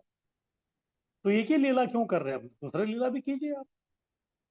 लेकिन वो लोगों को जो है वो उनकी क्षमता नहीं है। इसीलिए जो है इधर प्रोपा जी बोल रहे हैं हमको जो है अनुसरण करना है, अनुकरण यानी कि नकल नहीं करना है। इसलिए बिना योग्यता के उनका पद पाने का चेष्टा न करें। तो इसलिए ये सब दिव्य लोग हैं, कृष्ण जो है भगवान है, शिव जी जो है वो तो बहुत बड़े महादेव है। तो ये जो कर रहे हैं तो उसका अनुकरण करके उनका जो पद है, उनका जो उन्नत पद है, हमारा बिना योग्यता का वो उन्नत पद प्राप्त करने की चेष्टा हमको नहीं कर सकते, क्योंकि हम उनके जैसा बन ही नहीं सकते। तो इसलिए हमको केवल अनुसरण करना है, फॉलो करना है, नकल नहीं करना। आगे कीजिए।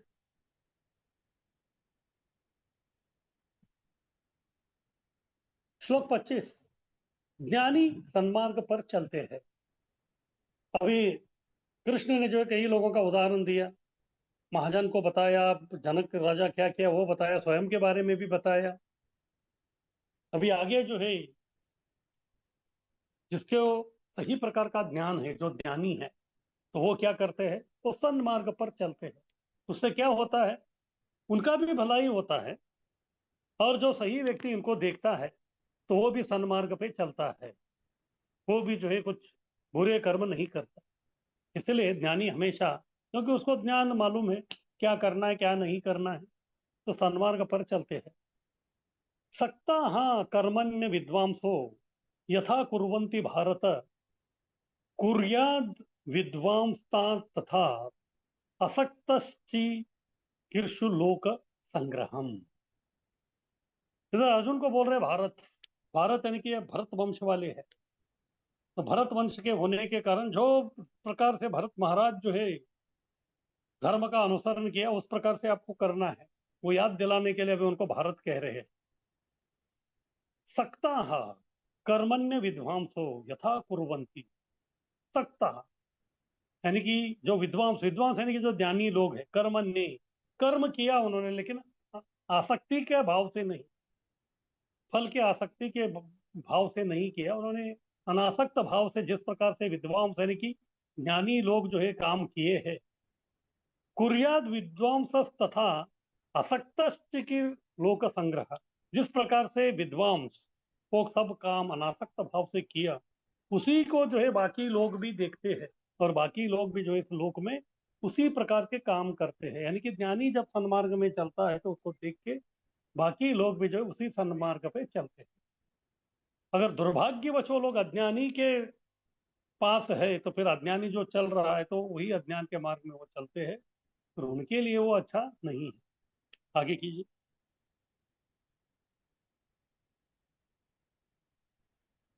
अज्ञानी स्वार्थ के लिए काम करता है तो भक्त परमार्थ के लिए करता है।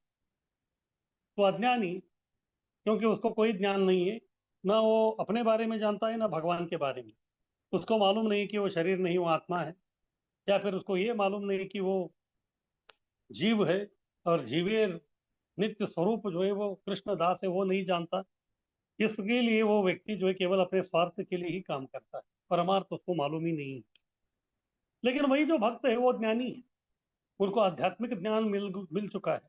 इस प्रकार आध्यात्मिक ज्ञान जो प्राप्त जो व्यक्ति है, तो वो जो है भक्त, वो हमेशा परमार्थ यानी कि भगवान के लिए काम करता है।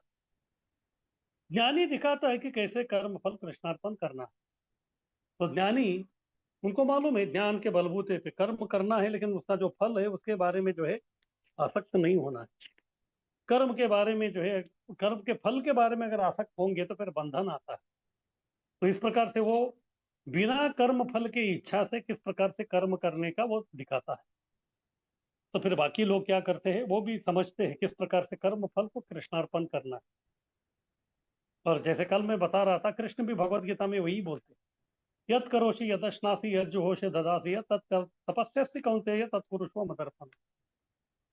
तो वो बोल रहे हैं कि ये जो भी आप कर रहे हो, यत करोषि यदश्नासि, जो भी आप खा रहे हो, यद तपस्यसि, जो भी तपस्या करते हैं, यज्जुहोषि, जो भी आप पूजा पाठ कर रहे हैं, सब जो है मेरे लिए करो, ये सब जो है कृष्णार्पण करो। और ज्ञानी यही दिखाता है, भक्त यही दिखाता है, किस प्रकार से सब काम जो है कृष्ण के लिए करना है और फल की इच्छा नहीं करना। जब दूसरे लोग भी इसको देखते हैं तो फिर वो भी इसी प्रकार का भक्ति के सन्मार्ग पे वो लोग चलते हैं। आगे कीजिए।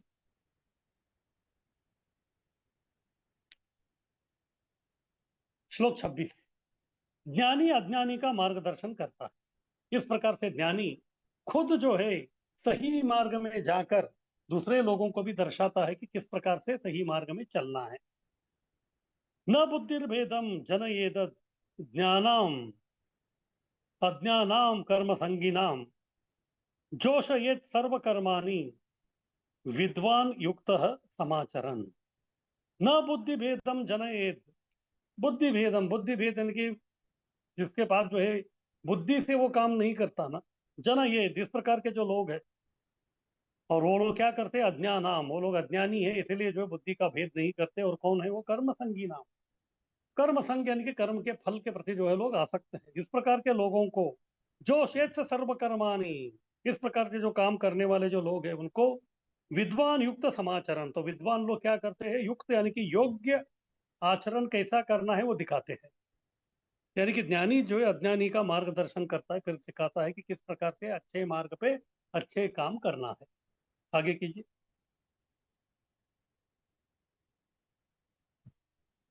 सभी अनुष्ठान यज्ञ वेद कार्य से जीवन का लक्ष्य कृष्ण को जानना है।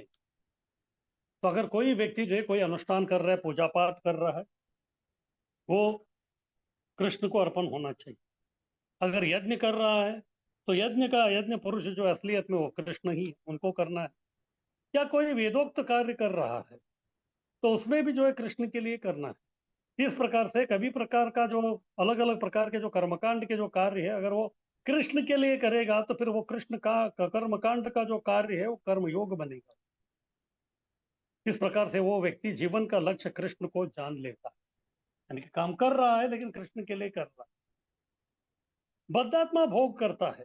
जब वेद पाठ करेगा, कर्मकांड करेगा, तो फिर अंत में भक्ति करेगा।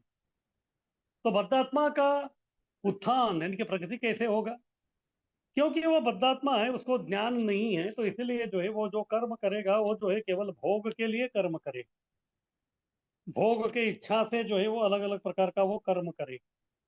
भोग करना ही जो है बद्धात्मा का एकमात्र जो है जीवन का उद्देश्य, और कुछ जो है वो करना ही नहीं चाहता। तो वही जो भोग करने वाला व्यक्ति भोग क्यों कर रहा है, क्योंकि उसको ज्ञान नहीं।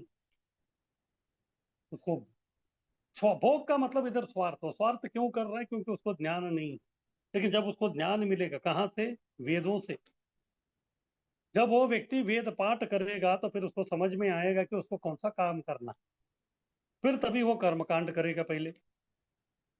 हाँ, क्योंकि वेदों से जो है व्यक्ति कुछ तो फल चाहता है स्टार्टिंग में, तो सकाम कर्म करेगा वो। तो सकाम कर्म के कारण जो है वो क्या करेगा, कर्मकांड के नाना प्रकार के जो है कार्य करता रहेगा। लेकिन फिर क्या होगा, कर्मकांड करता रहेगा करता रहेगा करता रहेगा, फिर उसको भोग करने का जो है वो भी उसको सब मिल जाएगा। लेकिन बाद में उसको मालूम पड़ेगा कि ये जो भोग है ये कुछ काम का नहीं है। ये जो भोग मैं ये कर रहा हूँ ये कुछ काम का नहीं है, क्योंकि जीवन का असली उद्देश्य भोग करना ही है। क्योंकि उसको अभी ज्ञान मिल रहा है, तो धीरे धीरे जो है उसका प्रगति होता है। फिर बाद में जो है अंत में वो भक्ति करेगा। इसी को कृष्ण बोलते हैं भगवत गीता में, बहुनाम जन्म नाम अंते ज्ञानवान माम प्रपद्यते वासुदेव सर्वमिति स महात्मा सुख। तो वास्तव में इधर कृष्ण यही समझा रहे कि सबसे पहले व्यक्ति सकाम कर्म कर्मकांड करेगा। उसके बाद उसको बुद्धि यानी कि ज्ञान मिलेगा तो फिर वो निष्काम कर्म में आएगा। फिर अंत में जो है भक्ति करने लगेगा, और भक्ति करते करते आत्म साक्षात्कार को प्राप्त कर सकता है। इसीलिए ज्ञानी उनके कार्य रोकते नहीं है पर मार्गदर्शन करते हैं। तो इधर जो है बहुत ही महत्वपूर्ण चीज जो है कृष्ण बता रहे हैं। तो ज्ञानी क्या करते हैं, जो अज्ञानी जो लोग हैं अभी जो वो काम कर रहे हैं, क्योंकि वो काम करने के लिए ही लायक है। अब इस अवस्था में उनको हमको ज्यादा डिस्टर्ब नहीं करना है। अगर उनको ज्यादा डिस्टर्ब करेंगे तो फिर क्या हो जाएगा, सब गड़बड़ हो जाएगा। भविष्य में जो उसका जो प्रगति होने वाला था वो बंद हो जाएगा। ये हर एक जो इस्कॉन के जो प्रचारक है इसको ये समझ में आना चाहिए। जैसे अगर कोई आज नया व्यक्ति आया है, तो उसको आप पहले ही जो है चार नियम का पालन, 16 माला जाप, ये सब जो है बोल के ये करेंगे, तो फिर उसको तो ये बहुत बड़ा हॉरर शो लगेगा। फिर कभी दोबारा वो नहीं आएगा। तो इसलिए हमको क्या करना है, उनको थोड़ा ढीला छोड़ना है। तो ठीक है, आप कर रहे हैं, हाँ करते रहिए। तो कभी कभी हम देखते हैं कुछ लोग आके बोलते हैं कि हम जो है नारायण के भक्त हैं। तो ठीक है, नारायण और कृष्ण जो है दोनों एक ही व्यक्ति है, उनको बोले कि ठीक है नारायण का करते रहो। फिर धीरे धीरे आगे जैसे प्रगति होता है तो वो खुद जो है वो हरे कृष्ण बोलना आरंभ करेगा। या फिर उसको बोलते हैं कि ठीक है, आप जो भी मंत्र पठन कर रहे हो उसके साथ में हरे कृष्ण मंत्र भी बोलो, एक माला।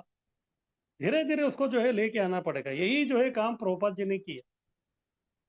तो प्रभुपाद जी ने जो है अज्ञानी प्रकार के जो लोग थे हिप्पी, तो उनको एक दिन में नहीं, उनको जो है धीरे धीरे धीरे जो है, जैसे बच्चे को धीरे धीरे समझाते उस प्रकार से हमको करना है। इसलिए ज्ञानी को उन लोग जो भी कार्य कर रहे हैं उसमें जो है तुरंत जाके जो उसके ऊपर प्रहार नहीं करना है। उनको तुरंत जो है रोकना नहीं है, लेकिन मार्गदर्शन करना है। उनको रोकना नहीं है, लेकिन मार्गदर्शन करना है। जब उसको मार्गदर्शन समझ में आ जाएगा क्या करना है, तो तभी जो है अपने आप वो पुराना जो काम है उसको वो रोक देगा। अपने आप वो जो व्यक्ति है पुराने वो जो काम कर रहा था उसको वो रोक देगा। हमको बोलने की आवश्यकता नहीं है। प्रभुपाद जी ने वही किया। तो उनको जो है केवल हरि नाम लेने के लिए उनको बोल दिया। फिर वो हरि नाम के बलबूते पे धीरे धीरे जैसे उनके शुद्धिकरण हो गया, तो फिर चार नियम का पालन करना आरंभ हो गया। ये जो है सही मार्ग है। इसलिए ज्ञानी उनके अभी के जो कार्य है उसको रोकने की कोशिश नहीं करता, लेकिन अच्छा जो मार्ग है वो बताता है। फिर जैसे ये लोग भी परख लेते हैं, तो चलो ठीक है, इनका जो मार्ग है क्या है देखते हैं, तो थोड़ा झांक के देखते तो उनको अच्छा लगता है, तो फिर धीरे धीरे जैसे भक्तिमय मार्ग में वो आगे जाएंगे, तो फिर अपना पुराना जो कार्य है वो अपने आप छोड़ देंगे। वो बोलने की उनको कोई आवश्यकता नहीं है आगे की।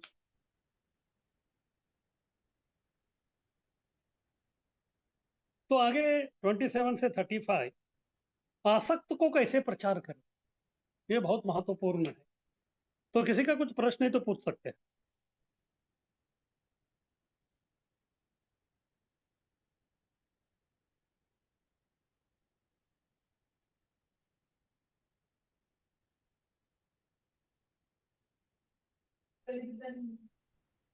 हरे कृष्णा प्रभु जी, दंडवत प्रणाम। हाँ, हरि बोल, बोलिए। प्रभु जी, एक प्रश्न है मेरा। प्रश्न ये है कि जैसे इसमें आपने एक स्लाइड में बताया था, थर्ड चैप्टर के 23rd वर्स की स्लाइड में आप बता रहे थे कि बद्धात्मा जो है उसको जो है अपने कुल का जो भी आचरण होता है वो करना होता है, और वो उसकी आध्यात्मिक उन्नति के लिए आवश्यक भी है। जिस प्रकार हम्म। भगवान स्वयं भगवान श्री कृष्ण ने हमें दिखाने के लिए एटलीस्ट गृहस्थ धर्माचरण जो था वो बहुत ही हम्म। अच्छे से किया, राइट। हम्म। तो जैसे ये तो ठीक है, नॉन डिवोटीज के लिए तो एप्लीकेबल है ही, लेकिन हम्म। डिवोटीज पे भी थोड़ा बहुत, जैसे मैंने देखा दो दो अच्छे डिवोटीज को मैं एक बार डिस्कशन में देख रहा था और मैं उनको पर्सनली जानता भी हूँ। हम्म। तो एक डिवोटी दूसरे डिवोटी के पास आके बोले कि दोनों गृहस्थ हैं। तो एक ने आके बोला, आजकल मेरा ऑफिस में ना थोड़ा काम कम है, और मेरे मतलब मुझे अच्छा नहीं लग रहा है, इतना कम काम नहीं होना चाहिए मेरे मेरे लिए, तो क्या करना चाहिए। तो अभी दूसरे जो डिवोटी थे उन्होंने बोला कि प्रभु बढ़िया है ना, आप भागवतम पढ़िए, और आपको एक तरीके से समय मिल रहा है। लेकिन अगर वैसे देखा जाए गृहस्थों की दृष्टि से, तो करियर में ग्रोथ होना भी आवश्यक है। अगर समय पे हमने अपनी रिस्पॉन्सिबिलिटीज को नहीं निभाया और सीखा नहीं अपने कार्य को, तो आगे जाके हमारी प्रगति नहीं होती है। तो ऐसा उन डिवोटी का कहना था उनको। लेकिन वो बोल रहे थे कि भागवतम पढ़िए आप अपने ऑफिस में बैठ के, क्योंकि वो ऐसे करते थे। और आगे चल के देखा गया कि वो उनकी जॉब छूट गई, जो डिवोटी सिर्फ भागवतम पढ़ते थे और अपने कार्य पे ध्यान नहीं देते थे, उनको निकाल दिया गया। तो एक ये मतलब थोड़ा सा, क्या बोलते हैं उसको, थोड़ा, आई डोंट नो एग्जैक्टली, लेकिन फैनेटिज्म के क्लोज, आई डोंट नो सही वर्ड्स नहीं आ रहे। लेकिन क्या इसको ऐसा कहा जा सकता है कि हमें अपने घर पे जैसे हम हैं तो सही समय पे सुबह या शाम को हमें अच्छे से भक्ति में ध्यान लगाना चाहिए, पूरी शुद्धता के साथ में और फोकस के साथ करना चाहिए। लेकिन जब हम अपने ऑफिस में हैं, तो जैसे यहाँ भी दिया है कि आध्यात्मिक उन्नति भी होती है, सिर्फ उससे उससे सिर्फ हमारी भौतिक उन्नति नहीं होने वाली है। तो एक तो ये पॉइंट मेरा आ रहा था दिमाग में, और दूसरा मेरा एक और पॉइंट आ रहा था इसी से रिलेटेड, कि कुछ जैसे अनुकरण वाली एक स्लाइड आई थी, जैसे जीव को अनुसरण करना चाहिए, अनुकरण नहीं करना चाहिए, जिसमें आप भगवान के बारे में बता रहे थे। ठीक है, वो तो बहुत बड़ी बड़ी बातें हो गई, गोवर्धन तो कोई उठा भी नहीं पाएगा एनीवेज, और भांग वाले डिवोटीज तो होते नहीं है, तो उनके लिए तो वो एप्लीकेबल नहीं है। नॉन डिवोटीज के लिए वो एग्जाम्पल्स हैं एप्लीकेबल। तो डिवोटीज में अगर हम बात करें, तो डिवोटीज क्या करते हैं कि बहुत अच्छे से सेवा करते हैं, लेकिन अगर उनको देखा जाए तो उनका मतलब भौतिक जीवन उनका देखा जाए तो उनका, फॉर एग्जाम्पल, जैसे एक अच्छे डिवोटी हैं, उनको मैं भी जानता हूँ, डिवोटी बहुत अच्छे हैं, बहुत ही अच्छा सेवा भाव भी है। लेकिन अगर उनको बोलते हैं कि आपका फाइनेंशियल कंडीशन कैसा है, तो उनके पास बहुत भर के लोन है, उनका कोई एसेट्स नहीं है, ज़ीरो है। और उसके साथ उन्होंने कुछ इंश्योरेंसेस भी नहीं कर रखे हैं अपनी सेफ्टी के लिए। और लाइबिलिटीज़ और रिस्पॉन्सिबिलिटीज़ फैमिली की बहुत ज़्यादा है उनके पास ऑलरेडी। लेकिन फिर उनको अगर हम समझाने जाते हैं कि प्रभु थोड़ा अपने हेल्थ पे ध्यान दीजिए, और हेल्थ भी बहुत डिटोरेटेड हो रखी है, बहुत ही ख़राब कंडीशन में, मतलब फाइनेंशियली भी बहुत वीक हैं और फिजिकली भी वीक हैं, स्पिरिचुअली अच्छे हैं, अग्रीड। तो वो हमको बोलते हैं कि प्रभु भगवान श्री कृष्ण कर लेंगे सब कुछ। तो काइंड ऑफ वो जैसे हमारे षट गोस्वामी भगवान पे पूरा निर्भर थे, तो उनका अनुकरण शायद थोड़ा बहुत ऐसा करते हैं, मुझे लगता है शायद। तो क्योंकि हमें भी तो अपना स्वयं का, जैसे अभी हाँ दिख, मेरे को ये पहली बार दिखा ये वाला कि आध्यात्मिक उन्नति भी होती है बद्ध जीव अगर अपनी गृहस्थ आश्रम का प्रॉपरली फॉलो करता है तो सिर्फ इससे भौतिक प्रगति नहीं बल्कि आध्यात्मिक उन्नति भी हो रही है, तो उनको अपने गृहस्थ आश्रम को अच्छे से फॉलो भी करना चाहिए। तो आपका क्या कहना है प्रभु जी, क्योंकि आपके तो आपकी। मेरा कहना ये है कि आप जो सोच रहे हो वो सही है आपका। क्योंकि अच्छा। जब तक वो गृहस्थ है तो उसके ऊपर एक उत्तरदायित्व है, वो अकेला नहीं है। हाँ। जिस प्रकार से अभी अर्जुन जो है वो भी अपना कुलाचार छोड़ के वो भाग रहे थे, तो कृष्ण उनको वही समझा रहे थे, आप गृहस्थ है तो आपके ऊपर रिस्पॉन्सिबिलिटी, आप छोड़ के नहीं जा सकते, इस हम्म। प्रकार आप ये नहीं कर सकते हैं। अभी आपके ये जो फैनेटिक जो लोग बोल रहे हैं कि कृष्ण ये सब करेंगे करके, लेकिन वही कृष्ण जो अर्जुन को बोल रहे कि आप ऐसा मत करो। अब हम्म। कृष्ण जो है कभी उन्होंने ऐसा नहीं बोला बोला कि बस आप जो है फैनेटिक बन जाओ और जो सब कुछ छोड़ के ये हो जाओ फिर मैं आपको ये करूंगा, ऐसा है ही नहीं। क्योंकि हम वो लेवल पे नहीं हैं। अगर किसी को लगता है कि मुझे जो है छठ गोस्वामी जैसा होना है तो फिर उसको जो है सब कुछ छोड़ के जो है जाना चाहिए वृंदावन, उधर जाके रहना पड़ेगा, फिर वो जो है हौच पौच नहीं चलेगा। फिर हम्म। सही में उसको जो है पूरा पूरा विश्वास है भगवान पे, हम्म। तो फिर उसको जो इधर जॉब वॉब का ये सब करने का तो कोई आवश्यकता नहीं, हो जाना चाहिए। लेकिन उतना हिम्मत सब में नहीं है। बहुत सारे लोगों में कहीं एक जो है मनुष्य नाम सहस्रेश उस प्रकार का होता है। इसलिए हमको जो नॉर्मल रहना है तो नॉर्मल रह के जो है अपना गृहस्थ आश्रम का जो है वो हमको वो करना ही है, क्योंकि वो हमारा उत्तरदायित्व है। उसको छोड़ के हम भाग नहीं सकते। और उसी में जो अगर जो भी हम लोग धर्माचरण कर रहे हैं या वो कुलाचरण कर रहे हैं, उसी से हमारा उन्नति होने वाली है। नहीं तो फिर क्या हो जाएगा, व्यक्ति जो है ये भी सब छोड़ के वो चला जाएगा तो फिर ये भी नहीं करेगा, फिर ये भी नहीं और वो भी नहीं, ना घर का ना घाट का बन जाएगा, तो उसका जो जिंदगी है वो बहुत ही जो है बहुत खतरनाक बन जाएगा। इसलिए जो है फेनेटिसिज्म जब भी है वो जो है उस काम का नहीं है। इसलिए कृष्ण भी जो है फेनेटिक अर्जुन जो थे उनको फेनेटिज्म करने के लिए सब नहीं बोल रहे। तो कृष्ण स्वयं बोल रहे हैं कि आप फेनेटिक मत बनो, ये आपके लिए है ही नहीं। और आप जो भी केस बोल रहे हो वो सब फेनेटिक लोगों का है। तो उनको बताना पड़ेगा कि कृष्ण ही जो है फेनेटिज्म के अगेंस्ट में थे, तो फिर आप इस प्रकार क्यों कर रहे हैं? अगर इस प्रकार आप कर रहे हैं तो फिर आप कृष्ण भक्त भी नहीं है। ठीक है प्रभु जी। थैंक यू प्रभु, हरे कृष्ण। हरे।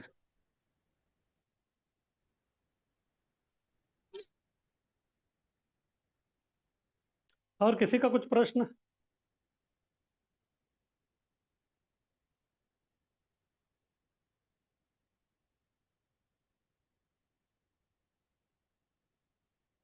तो ठीक है, किसी का कुछ प्रश्न नहीं तो आगे बढ़ते हैं।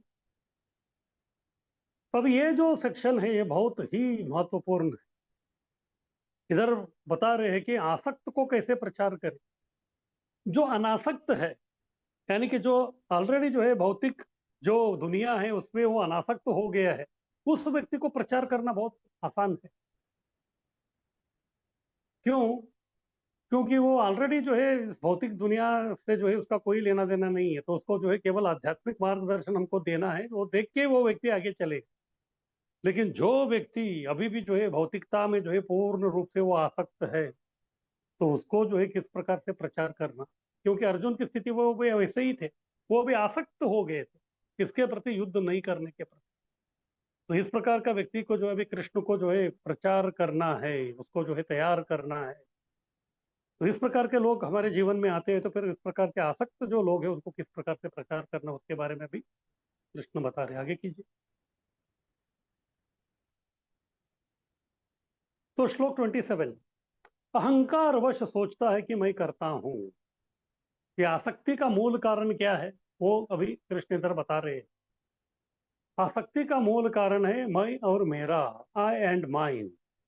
तो इसलिए अहंकार आ जाता है उसको एक प्रकार का, तो फिर वो सोचता है कि मैं करता हूँ। जब व्यक्ति कुछ भी काम करता है तो उससे जो सफलता प्राप्त होती है तो उसको अहंकार आ ही जाता है। और उस मिथ्या अहंकार के कारण वो व्यक्ति सोचता है कि मेरी वजह से सब हो रहा है, मैं ही करता हूँ। प्रकृते क्रियमाणानि गुणे कर्माणि सर्वशः अहंकार विमूढ़ात्मा करता हम इति मन्यते। तो कृष्ण इधर बता रहे कि प्रकृते क्रियमाणानि, हम लोग भौतिक संसार में हैं और भौतिक संसार को चलायमान करने वाला ये भौतिक प्रकृति है। ये भौतिक प्रकृति के कारण इस भौतिक संसार में जो है नाना प्रकार के क्रियाएं चल रही है। और सर्वशः बोले तो पूर्ण रूप से इधर क्रियाएं किसकी वजह से हो रहे? गुण ही कर्माणी।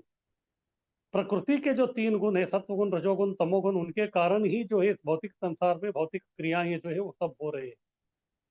लेकिन फिर भी अहंकार विमूढ़ आत्मा, जो व्यक्ति अहंकार से विमूढ़ा हो गया है, वो बहुत ही विचलित हो गया है, वो व्यक्ति वो क्या समझता है? कर्ता अहम इति मन्यते। मन्यते यानी कि वो समझता है, वो समझता है कि मैं ही सब कुछ कर रहा हूँ, मेरे कारण ही सब कुछ हो रहा है। लेकिन हालांकि वो व्यक्ति जो है बद्ध होने के कारण वो प्रकृति के तीन गुण में वो फंसा हुआ है और प्रकृति के तीन गुण उसको नचा रहे हैं।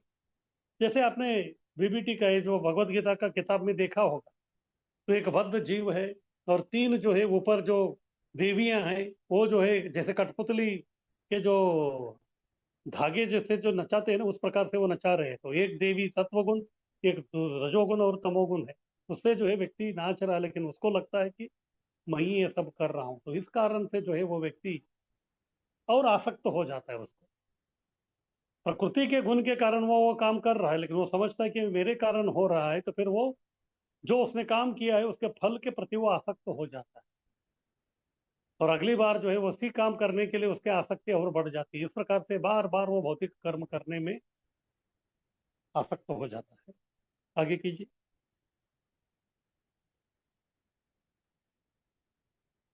भक्त अभक्त समान स्तर पर काम करते हैं।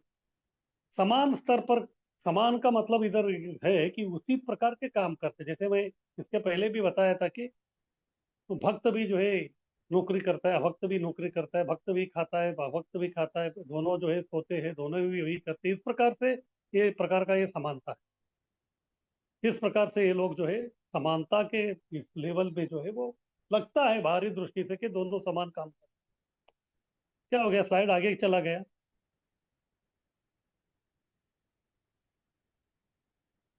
तो भक्त अभक्त जो है समान स्तर पर काम करते हैं ऐसा लगता है, लेकिन दोनों का स्तर एक नहीं है। काम वही है तो भी स्तर अलग है। क्यों? पर अभक्त जो है अहंकार वश मानता है कि वह करता है। ये सबसे बड़ा समस्या है अभक्तों का। लेकिन वही जो है भक्त, वो क्या सोचता है? जो भी वो काम कर रहे हैं वो भगवान की कृपा से चल रहे हैं, भगवान की, उनको वो समझते हैं कि भगवान की इच्छा के बिना जो है कोई पत्ता भी नहीं हिलता, तो फिर मैं ये काम कैसे कर सकता? ये भगवान की कृपा से सब चल रहा है। लेकिन अभक्त तो सोचता है कि अहंकार वश मानता है कि वो करता है, जानता नहीं कि भगवान के निर्देशन में प्रकृति के गुण से काम हो रहे हैं, क्योंकि उसको आध्यात्मिक ज्ञान नहीं है। उस व्यक्ति को दिव्य आध्यात्मिक ज्ञान नहीं है। दिव्य आध्यात्मिक ज्ञान के अनुसार क्या है, कर्म कैसे होता है भौतिक संसार में? भगवान के निर्देशन में प्रकृति के जो गुण है उसे काम होते हैं। इसी को कृष्ण बोलते हैं, माया अध्यक्षेन प्रकृति सूयते सचराचरम। ये जो प्रकृति है वो माया अध्यक्षेन, मेरी अध्यक्षता के इसमें अधीन में जो है वो सब काम हो रहा है। और प्रकृति के गुण के कारण जो है व्यक्ति विवश होकर इस प्रकार से काम कर रहा है। दीर्घ काल का भोग के कारण ऋषिकेश को भूल गया। इस प्रकार क्यों सोच रहा है? क्योंकि जो असली जो नियंत्रक है उसको वो भूल गया, क्योंकि इधर आके कई जन्म उसके बीत गए, दीर्घ काल हो गया। तो दीर्घ काल में अनेक प्रकार के जो अलग अलग प्रकार के जन्म उसने ले लिया है। अनेक प्रकार के दीर्घ काल में जो है अनेक प्रकार के जन्म लेके वो अपने आप को अभी समझने लगा है कि मैं ही नियंत्रक हूँ, मेरे कारण ही सब कुछ हो रहा है, मैं ही ब्रह्मांड का नायक हूँ। इस प्रकार से उसके मन में जो है विचार आ रहा है। इस प्रकार दीर्घ काल वो इधर भोग कर करके जो है, जो असली जो ऋषिकेश है, असली जो भगवान, उनको भूल गया है। और उनका सेवक है ये भी भूल गया।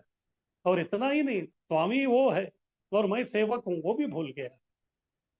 क्यों? अहंकार आ गया है। अहंकार, इस शब्द का अर्थ है अहम यानी कि मैं, कार यानी कि करने वाला, अहंकार यानी कि मैं ही करता हूँ, मैं ही करने वाला हूँ।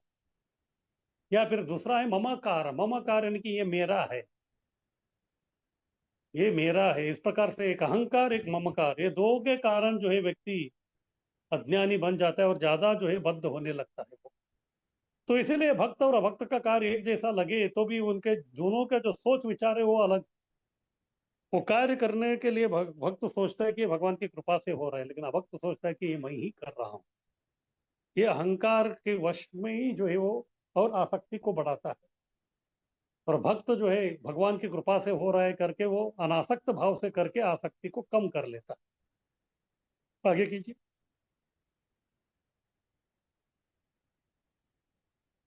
श्लोक 28।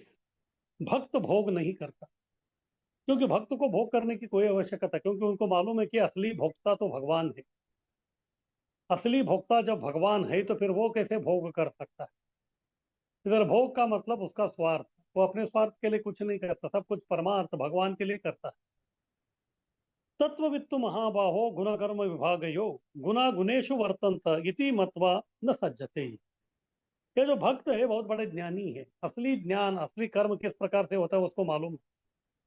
इसलिए भक्त को इधर कहा गया है तत्ववित्त। तत्व यानी कि जो भगवान का जो तत्व है, परम तत्व, उसको वो जानता है, उसको तत्ववित्त कहते हैं। तो प्रभुपाद जी अन्यत्र बोलते हैं कि जो व्यक्ति भगवान यानी कि जो परम सत्य है उसके जो तीन पहलू है, ब्राह्मण परमात्मा साक्षात्कार, ये तीनों को जो जानता है उसको कहते हैं तत्ववित्त। वित्त यानी कि जानने वाला, तत्व यानी कि भगवान, भगवान का सही अर्थ को जानने वाला व्यक्ति तत्ववित्त है। अभी अर्जुन को इधर बोल रहे कि महाबाहो। ठीक है, आप जो है भौतिक दृष्टिकोण से जो है बहुत महाबाहो यानी कि पराक्रमी हो सकते हैं, लेकिन इस पराक्रम के कारण जो है आपके बुद्धि में जो है मेरे बारे में तत्ववित्त हूँ ये आप नहीं समझ पाएंगे। और तत्ववित्त कौन है? गुण कर्म विभाग, इसके बारे में वो समझता है। गुणों के अनुसार किस प्रकार से काम होते हैं अलग अलग प्रकार के, वो विभाग को वो व्यक्ति समझता है। गुण और कर्म, सत्व गुण का अलग कर्म होता है, रजोगुण का अलग कर्म होता है, तमोगुण का अलग कर्म होता है, इस प्रकार का विभाग वो समझता है तत्व के। और उसको ये भी मालूम है कि गुना गुणेशु वर्तनता, गुना गुणेशु वर्तनता यानी कि अलग अलग प्रकार के जो गुणों के कारण ये जो व्यक्ति वर्तनता यानी कि काम करता है। इति मत्वा न सज्जते, इति मत्वा यानी कि मत्वा यानी कि ये जानता है वो व्यक्ति, इति यानी कि यह सब वो व्यक्ति जानता है। इसलिए न सज्जते, न सज्जते यानी कि इसमें जो है कोई भोग करने की इच्छा नहीं करता, क्योंकि उनको मालूम है कि ये जो है ये प्रकृति के तीन गुण के कारण जो है सब हो रहा है, मैं इसका जो है करता नहीं हूँ, करता करवाने वाला जो है वो भगवान ही है, तो इसलिए जो सब उनको अर्पण करना है, मेरा कुछ नहीं। इसलिए असली भोग करने वाला भोक्ता भगवान है, मैं नहीं हूँ। इसलिए भक्त जो है भोग भी नहीं करता। आगे कीजिए।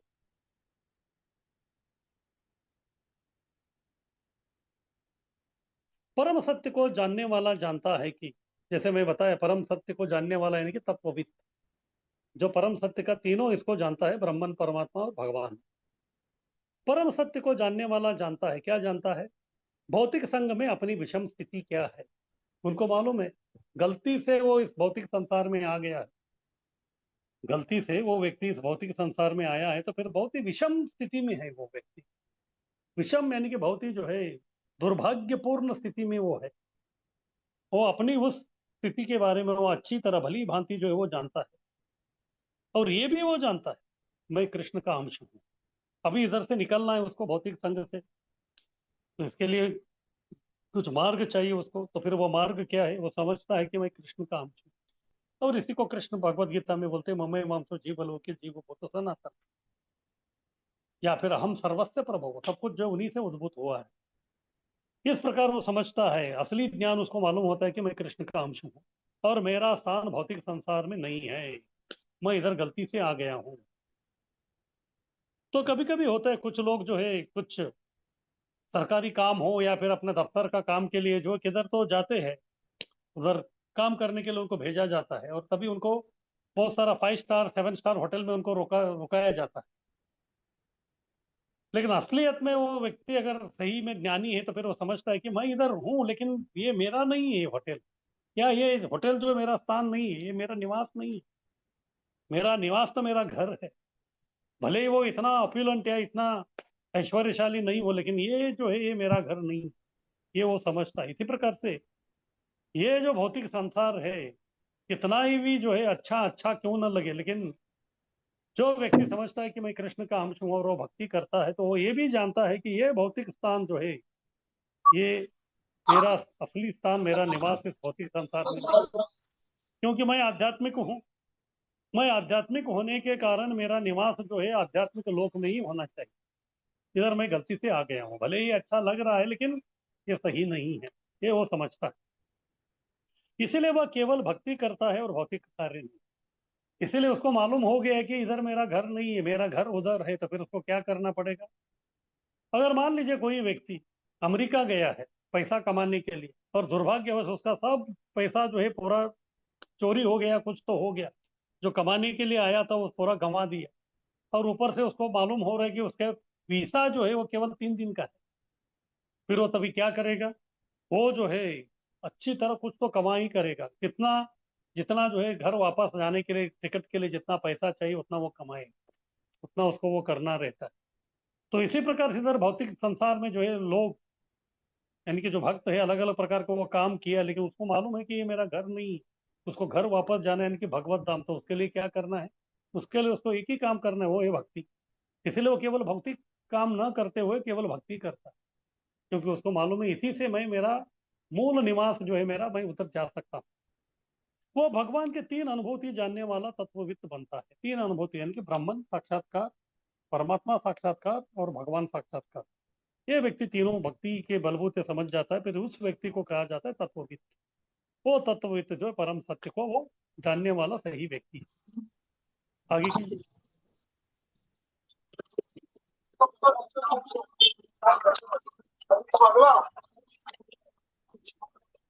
तो आगे है श्लोक 29।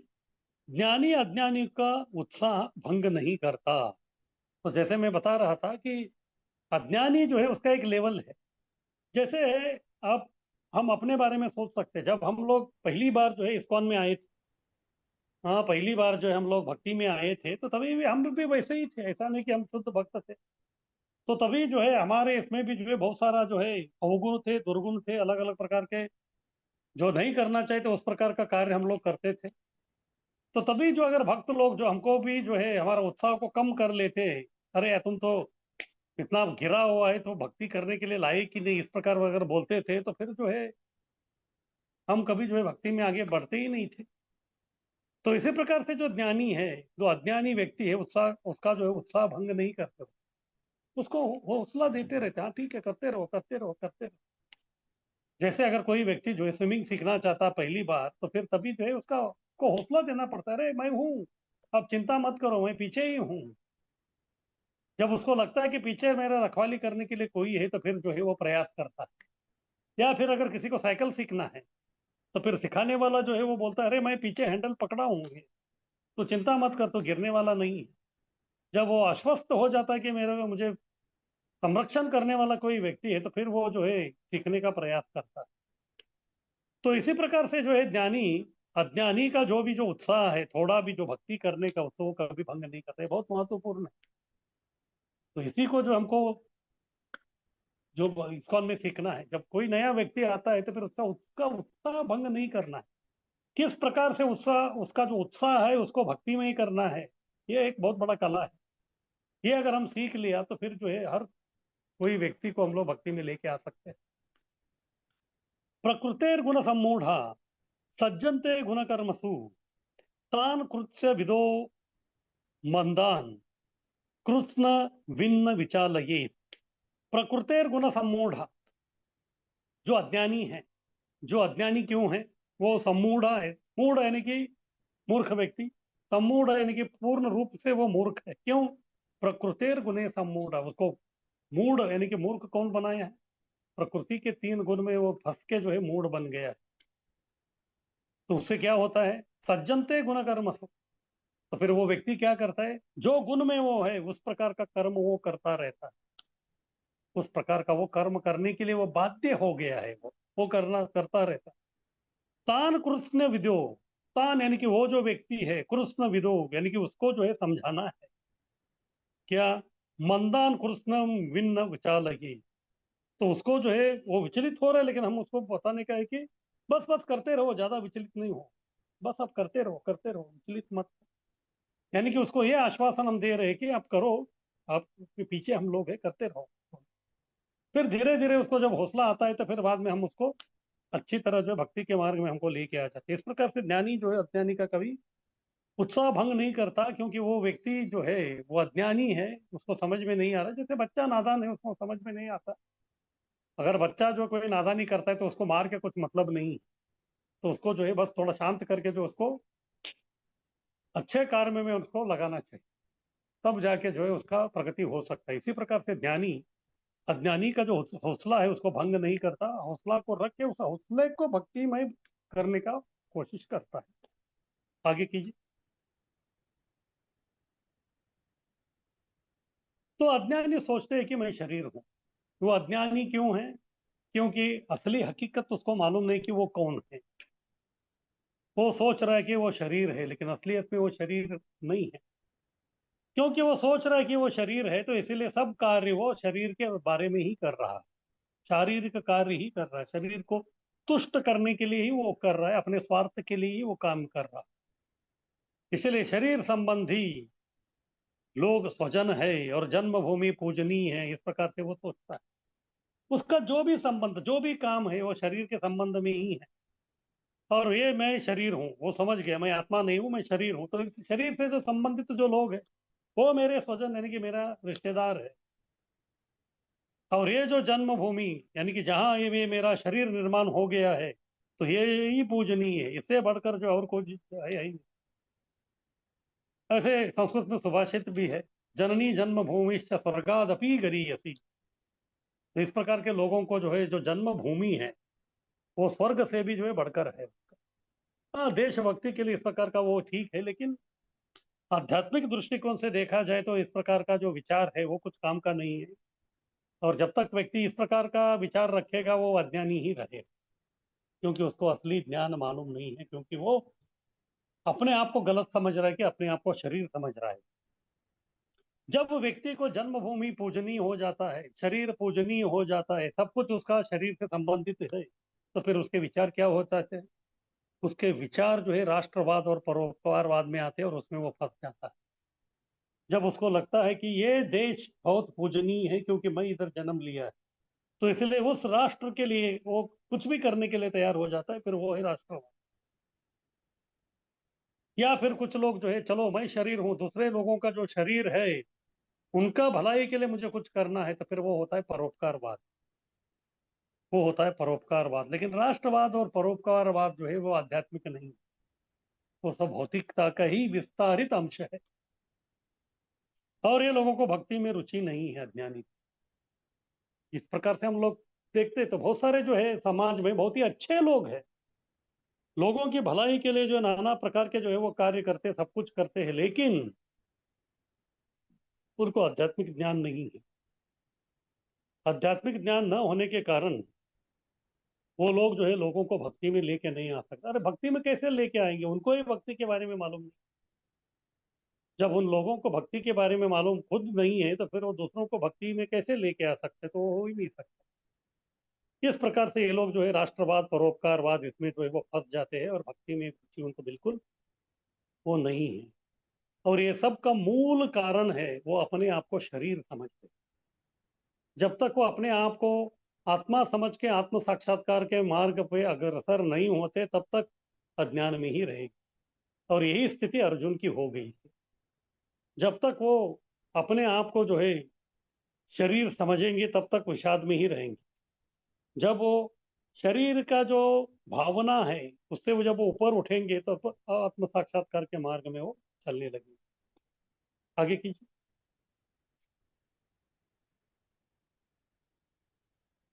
तो ये हो गया अज्ञानी। तो फिर ज्ञानी का सोच क्या है? तो ज्ञानी करता क्या है? उसको मालूम है मैं शरीर नहीं हूं, मैं आत्मा हूं, आत्म साक्षात्कारी व्यक्ति है। तो फिर वो क्या करता है? अज्ञानी को उत्तेजित नहीं करना चाहिए। ज्ञानी, जैसे मैं बोल रहा था, तो अज्ञानी को जो है अगर वो कुछ कर रहा है तो फिर डायरेक्ट तो उसको बोलेंगे कि अरे तू ये क्या कर रहा है, अच्छा नहीं है, ये है। जैसे बच्चा है, बच्चा कुछ तो कर रहा है क्योंकि वो नादान है। अगर तुरंत जो उसको आप डांटना चालू करेंगे, तो फिर वो जो है बहुत ही घबरा जाएगा या विचलित हो जाएगा, उत्तेजित हो जाएगा। वो क्या करेगा कुछ बोल नहीं सकते। ये अज्ञानी भी बच्चे जैसा ही है, क्योंकि वो भी नादान है। इसलिए उसको जो है उत्तेजित होने वाले जो है वो उत्तेजित हो उस प्रकार से जो हमको कोई हरकत नहीं करना चाहिए।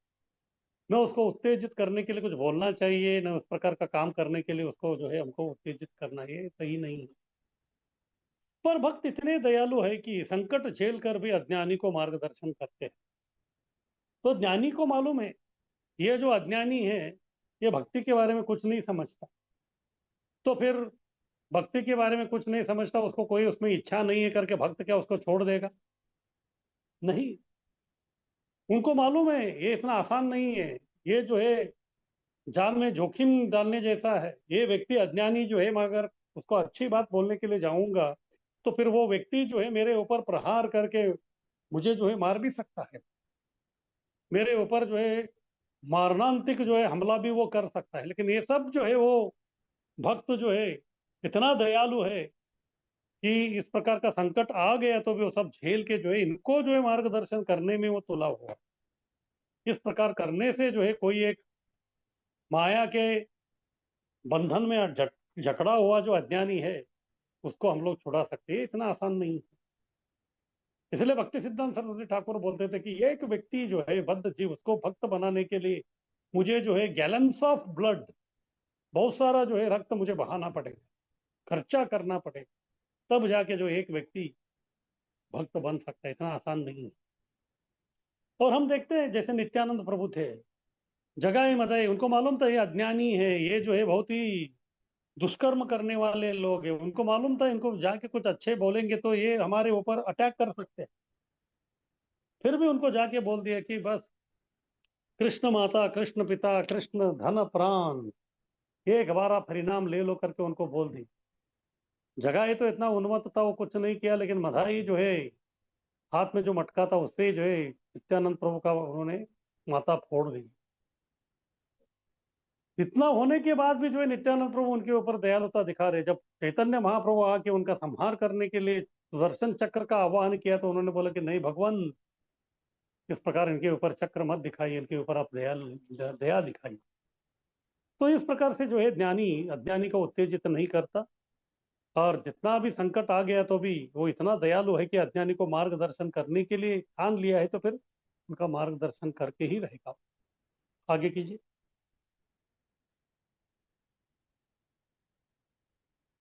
श्लोक 30। अर्जुन का निष्काम कर्म को भक्ति का रूप देना। ये बहुत आसान था एक्चुअली। अर्जुन को जो अभी निष्काम कर्म करने के लिए जो बोल रहे थे, क्या निष्काम कर्म था? उसका इच्छा था कि कर्म से जो है यानी कि युद्ध करने से पाप लगेगा। लेकिन अभी कृष्ण बोल रहे हैं कि आप जो है पाप और पुण्य का फल जो कामना है उसको छोड़ के आप कर्म करो। आपको केवल निष्काम कर्म करना है। अगर अर्जुन जो है निष्काम भावना से कर्म यानी कि युद्ध करेगा तो फिर वो अपने आप भक्ति बनेगा। क्यों? क्योंकि ये करने के लिए कौन बोल रहे हैं? ये करने के लिए साक्षात कृष्ण बोल रहे हैं। और भक्ति का अर्थ क्या है? भक्ति का अर्थ है कृष्ण के संतुष्टि के लिए हमको कर्म करना। जो भी आप कृष्ण के संतुष्टि के लिए जो भी आप काम करते हो वो भक्ति। तो इस प्रकार से अर्जुन का सौभाग्य ये था, वो जो है केवल निष्काम कर्म करते थे तो वो तुरंत वो भक्ति बन जाता था। वो इतना बड़ा परम सौभाग्य जो अर्जुन को मिल रहा था। मयि सर्वाणि कर्माणि संन्यस्याध्यात्म चेतसा निराशी निर्ममो भूत्वा युद्धस्व विगत। इतना सब उन्होंने बोल दिया। कौन? कृष्ण अर्जुन को। आपको जो है आसक्त भाव से सब करना है। तो फिर जो है अभी बोल रहे हैं कि उनको क्या करना है। उनको बोल दिया कि आपको कर्म करना है, लेकिन अलग भाव से आपको करना है। तो वो भाव क्या है? मयि सर्वाणि कर्माणि। मयि यानी कि मेरे लिए, सर्वाणि कर्माणि यानी कि सभी प्रकार के जो कर्म आप करेंगे वो जो है मयि यानी कि मेरे लिए करो। कैसे? संन्यास्य अध्यात्म चेतस। संन्यास्य यानी कि त्यागना। क्या त्यागना? कर्म का फल जो है मेरे लिए जब आप काम कर रहे हैं तो उस काम से आने वाला जो फल है संन्यास से उसको आप छोड़ दो, कर्म फल को। और किस भावना से करो? अध्यात्म चेतसा। आध्यात्मिक भावना में जो है आप मेरे लिए सभी कर्म को करो, कर्म का फल का आसक्ति छोड़ के। फिर तभी आप क्या बनेंगे? तभी आप बनेंगे निराशी। आशय यानी कि खाने वाला या फिर आशा रखने वाला। निराशी यानी कि बिना कोई आशा के आप काम करो। निर्ममा यानी कि इससे जो फल मिलने वाला वो ममा यानी कि वो मेरा नहीं है। ये भाव में आपको करना है। क्या करना है? भूत्वा युद्धस्तु, इसके लिए इस भाव में आपको युद्ध करना है। और युद्ध करने के लिए आपको क्या करना है? विगत ज्वर। ज्वर ज्वर यानी कि एक प्रकार की शिथिलता है। क्योंकि जैसे व्यक्ति को ज्वर यानी कि बुखार आता है तो फिर वो शिथिल बन जाता है, वो कुछ काम ही नहीं करता, ज्वर वाला व्यक्ति। तो इसी प्रकार से अर्जुन भी जो एक प्रकार का ज्वर वाला व्यक्ति जैसा जो है चुप बैठा है। तो इसीलिए उसको बोलते हैं कि विगत विगत यानी कि छोड़ दो। ये जो ज्वर वाला जो भावना है आपका, जो इसको आप छोड़ दो। फिर बाद में निराशी निर्मम भाव से जो है आपको युद्ध करना है। और सभी जो कार्य है मेरे लिए करना है, अध्यात्म चेतसा में। तो इसका मतलब ये है कि जब व्यक्ति जो है शिथिल यानी कि आलसी रहता है, तो फिर आलसी व्यक्ति जो है वो एक्शन में कैसे आएगा? तब वो आध्यात्म चेतसा में काम करेगा तभी। यानी कि जब तक व्यक्ति आध्यात्मिक चेतना में नहीं आता, अपना मन बुद्धि को जो है वो आध्यात्मिक नहीं बनाता, तब तक जो है वो इस भव रोग का जो ज्वर है उसे वो बाहर नहीं निकलता। इसलिए काम तो करना है, लेकिन काम को आध्यात्म चेतसा में करना जरूरी है। जब आध्यात्मिक चेतसा में करेंगे तो फिर जो है हम सही प्रकार से जो है हम काम कर सकते हैं। तो इसीलिए इधर बोल रहे हैं कि अर्जुन को बस आपको जो है बिना सोचे यानी कि कर्म फल के बारे में सोचे आपको एक युद्ध करना है। और आप जो युद्ध कर रहे हैं ये साधारण काम नहीं है, आपके लिए भक्ति। ये आपके लिए भक्ति है, तो इसको आप करो। आगे कीजिए।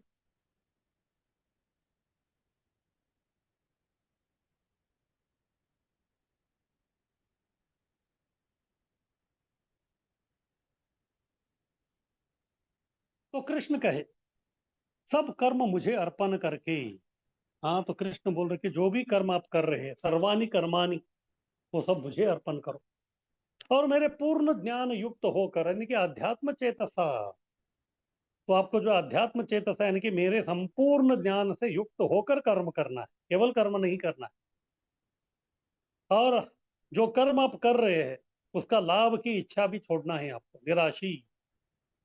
हाँ, तो जो भी कर्म फल आ रहा है तो उसके बारे में भी अब चिंतन मत कीजिए। और स्वामित्व के दावे के बिना यानी कि निर्ममा, कि मेरा नहीं। मेरा बोलेंगे तो फिर आप स्वामी बन गए।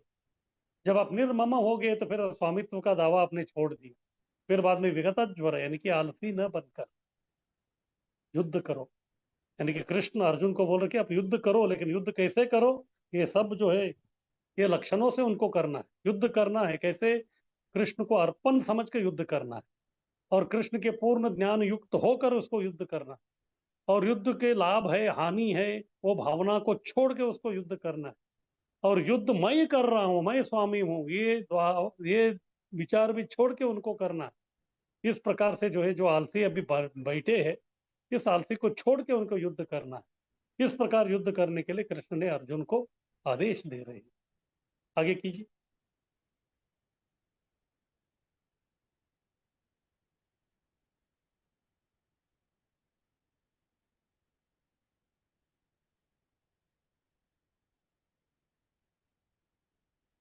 तो आगे प्रभुपाद जी समझा रहे हैं, स्वधर्म पालन हेतु तो अनुशासन से पूर्ण कृष्ण भावना भावित हो।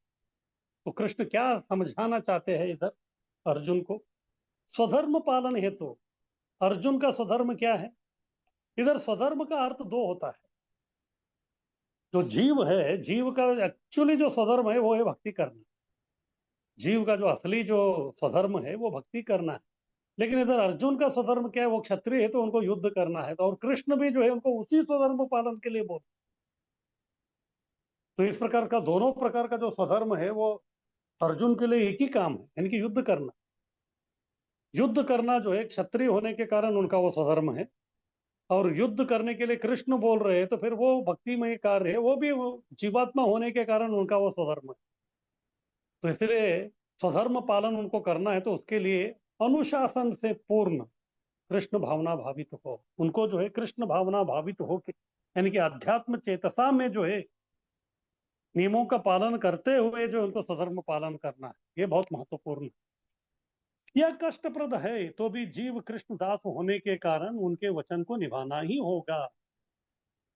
ये अर्जुन के लिए इतना आसान नहीं था, क्योंकि उनका मन चाह ही नहीं रहता युद्ध करने के लिए, और बार बार जो है कृष्ण उनको बोल रहे कि युद्ध करो युद्ध करो। ये सुन सुन के जो उनका कष्ट हो रहा था वो सब, उनको लग रहा था कि ये अच्छा नहीं है, मन अच्छा नहीं लग रहा था उनको। लेकिन फिर भी, तो कभी कभी होता है, कभी कभी हमारे वरिष्ठ जो हमको ये सेवा करो करके बोलते हैं, वो सेवा करने का हमारा कोई भी इच्छा नहीं रहता, तो फिर भी जो हमको वो करना है। क्यों? क्योंकि हमको जो है दास दासानो दास भाव में आना है।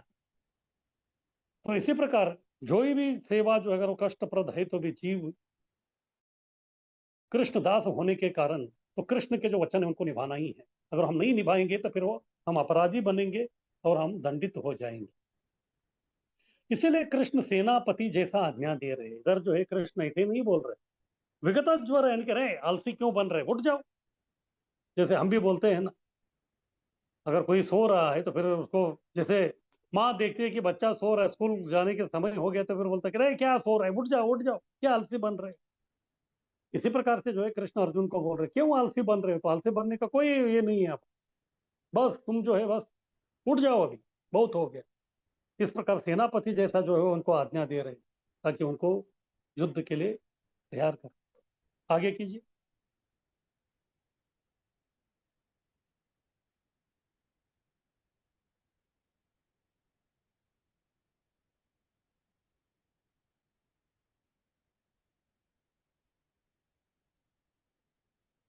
तो इधर कुछ कौन से भावना जो है अर्जुन को प्राप्त करके, यानी कि कौन से भावना में उनको वो काम करना है वो बता रहे हैं। क्योंकि अंत में भक्ति जो है, कर्म तो है, सेवा तो है, लेकिन वो भावना सेवा से बहुत महत्वपूर्ण है। ऐसे वो सेवा या काम जो कोई भी व्यक्ति कर सकता है, लेकिन कौन सी भावना में करना है वो बहुत महत्वपूर्ण है। इसलिए प्रोपाल जी जो है, हमारा संस्था का नाम रखा है कृष्ण भावनामृत संघ। तो इसीलिए कृष्ण भी इधर अर्जुन को बोल रहे हैं कि आपको युद्ध तो करना है, लेकिन केवल युद्ध नहीं करना है, वो कौन से भावना से आपको करना है ये बहुत महत्वपूर्ण है। यदि उस भावना से आप नहीं करेंगे तो फिर सही प्रकार का जो है धर्माचरण नहीं होगा। इसलिए सबसे पहले बोल रहे कि निराशी, निराशी यानी कि आशा रहित होके, बोले तो केवल कर्म करना है, किसके संतुष्टि के लिए, भगवान के संतुष्टि के लिए। जब आप भगवान की संतुष्टि के लिए काम कर रहे हैं, तो फिर आपकी आशा का तो कुछ लेना देना ही नहीं है। जब मैं दूसरे के संतुष्टि के लिए जब काम करता हूं, तो उसमें जो है मेरी आशा कुछ नहीं रहता उस, और मेरी आशा एक ही रहता है कि इसको संतुष्ट करो बस। तो निराशी का उदाहरण दे रहे प्रभुपाद जी। व्यक्ति कैसे निराशी रहता है। कोषाध्यक्ष अपने स्वामी के लिए लाखों रुपए गिनता है, पर धन पर स्वामित्व नहीं जताता।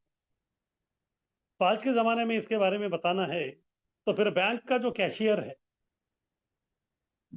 बैंक पे जो कैशियर का जो काम करता है, सुबह से लेके शाम तक जो है पैसा गिनता ही रहता है, पैसा आता रहता है, गिनता रहता है।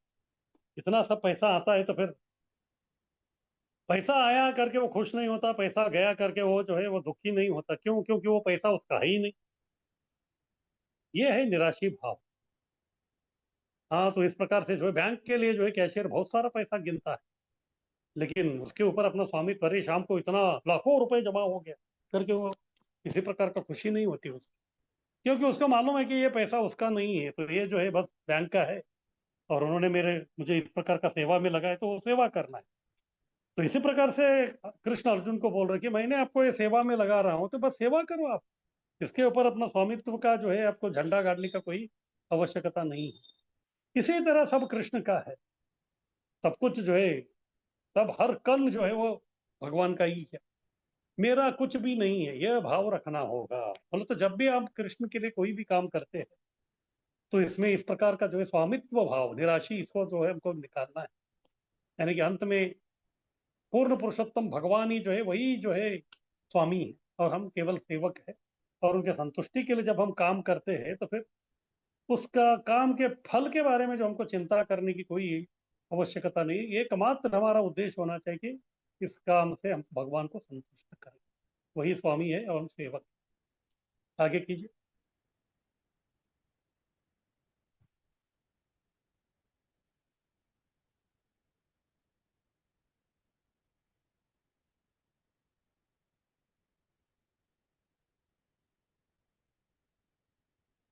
ये हो गया एक भाव, निराशी, यानी कि किसी के ऊपर जो है हम आशा नहीं रख रहे।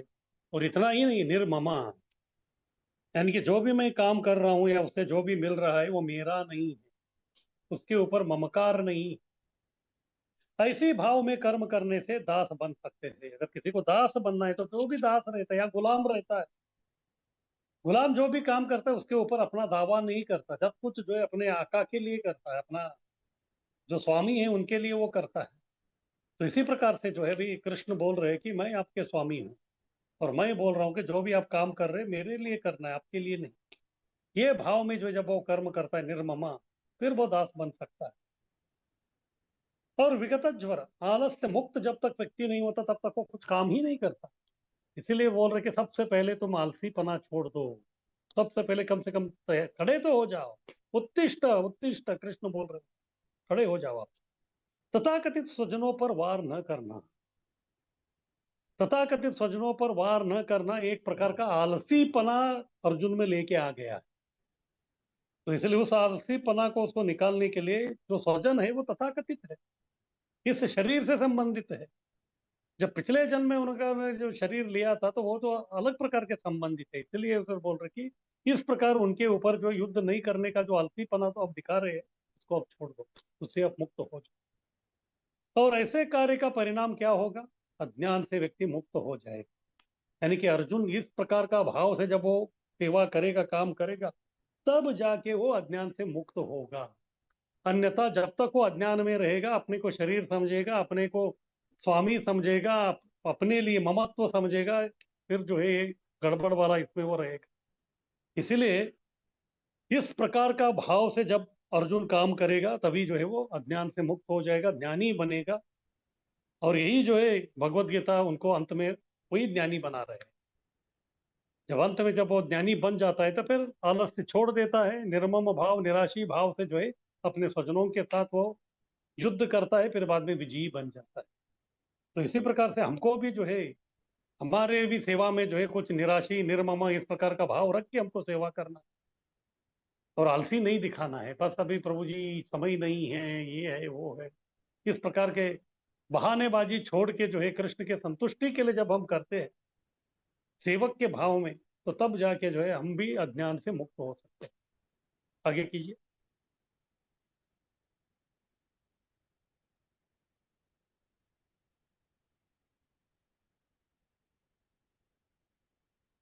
तो ठीक है, आगे श्लोक 31 है जिसको हम लोग अगले हफ्ते देखते हैं।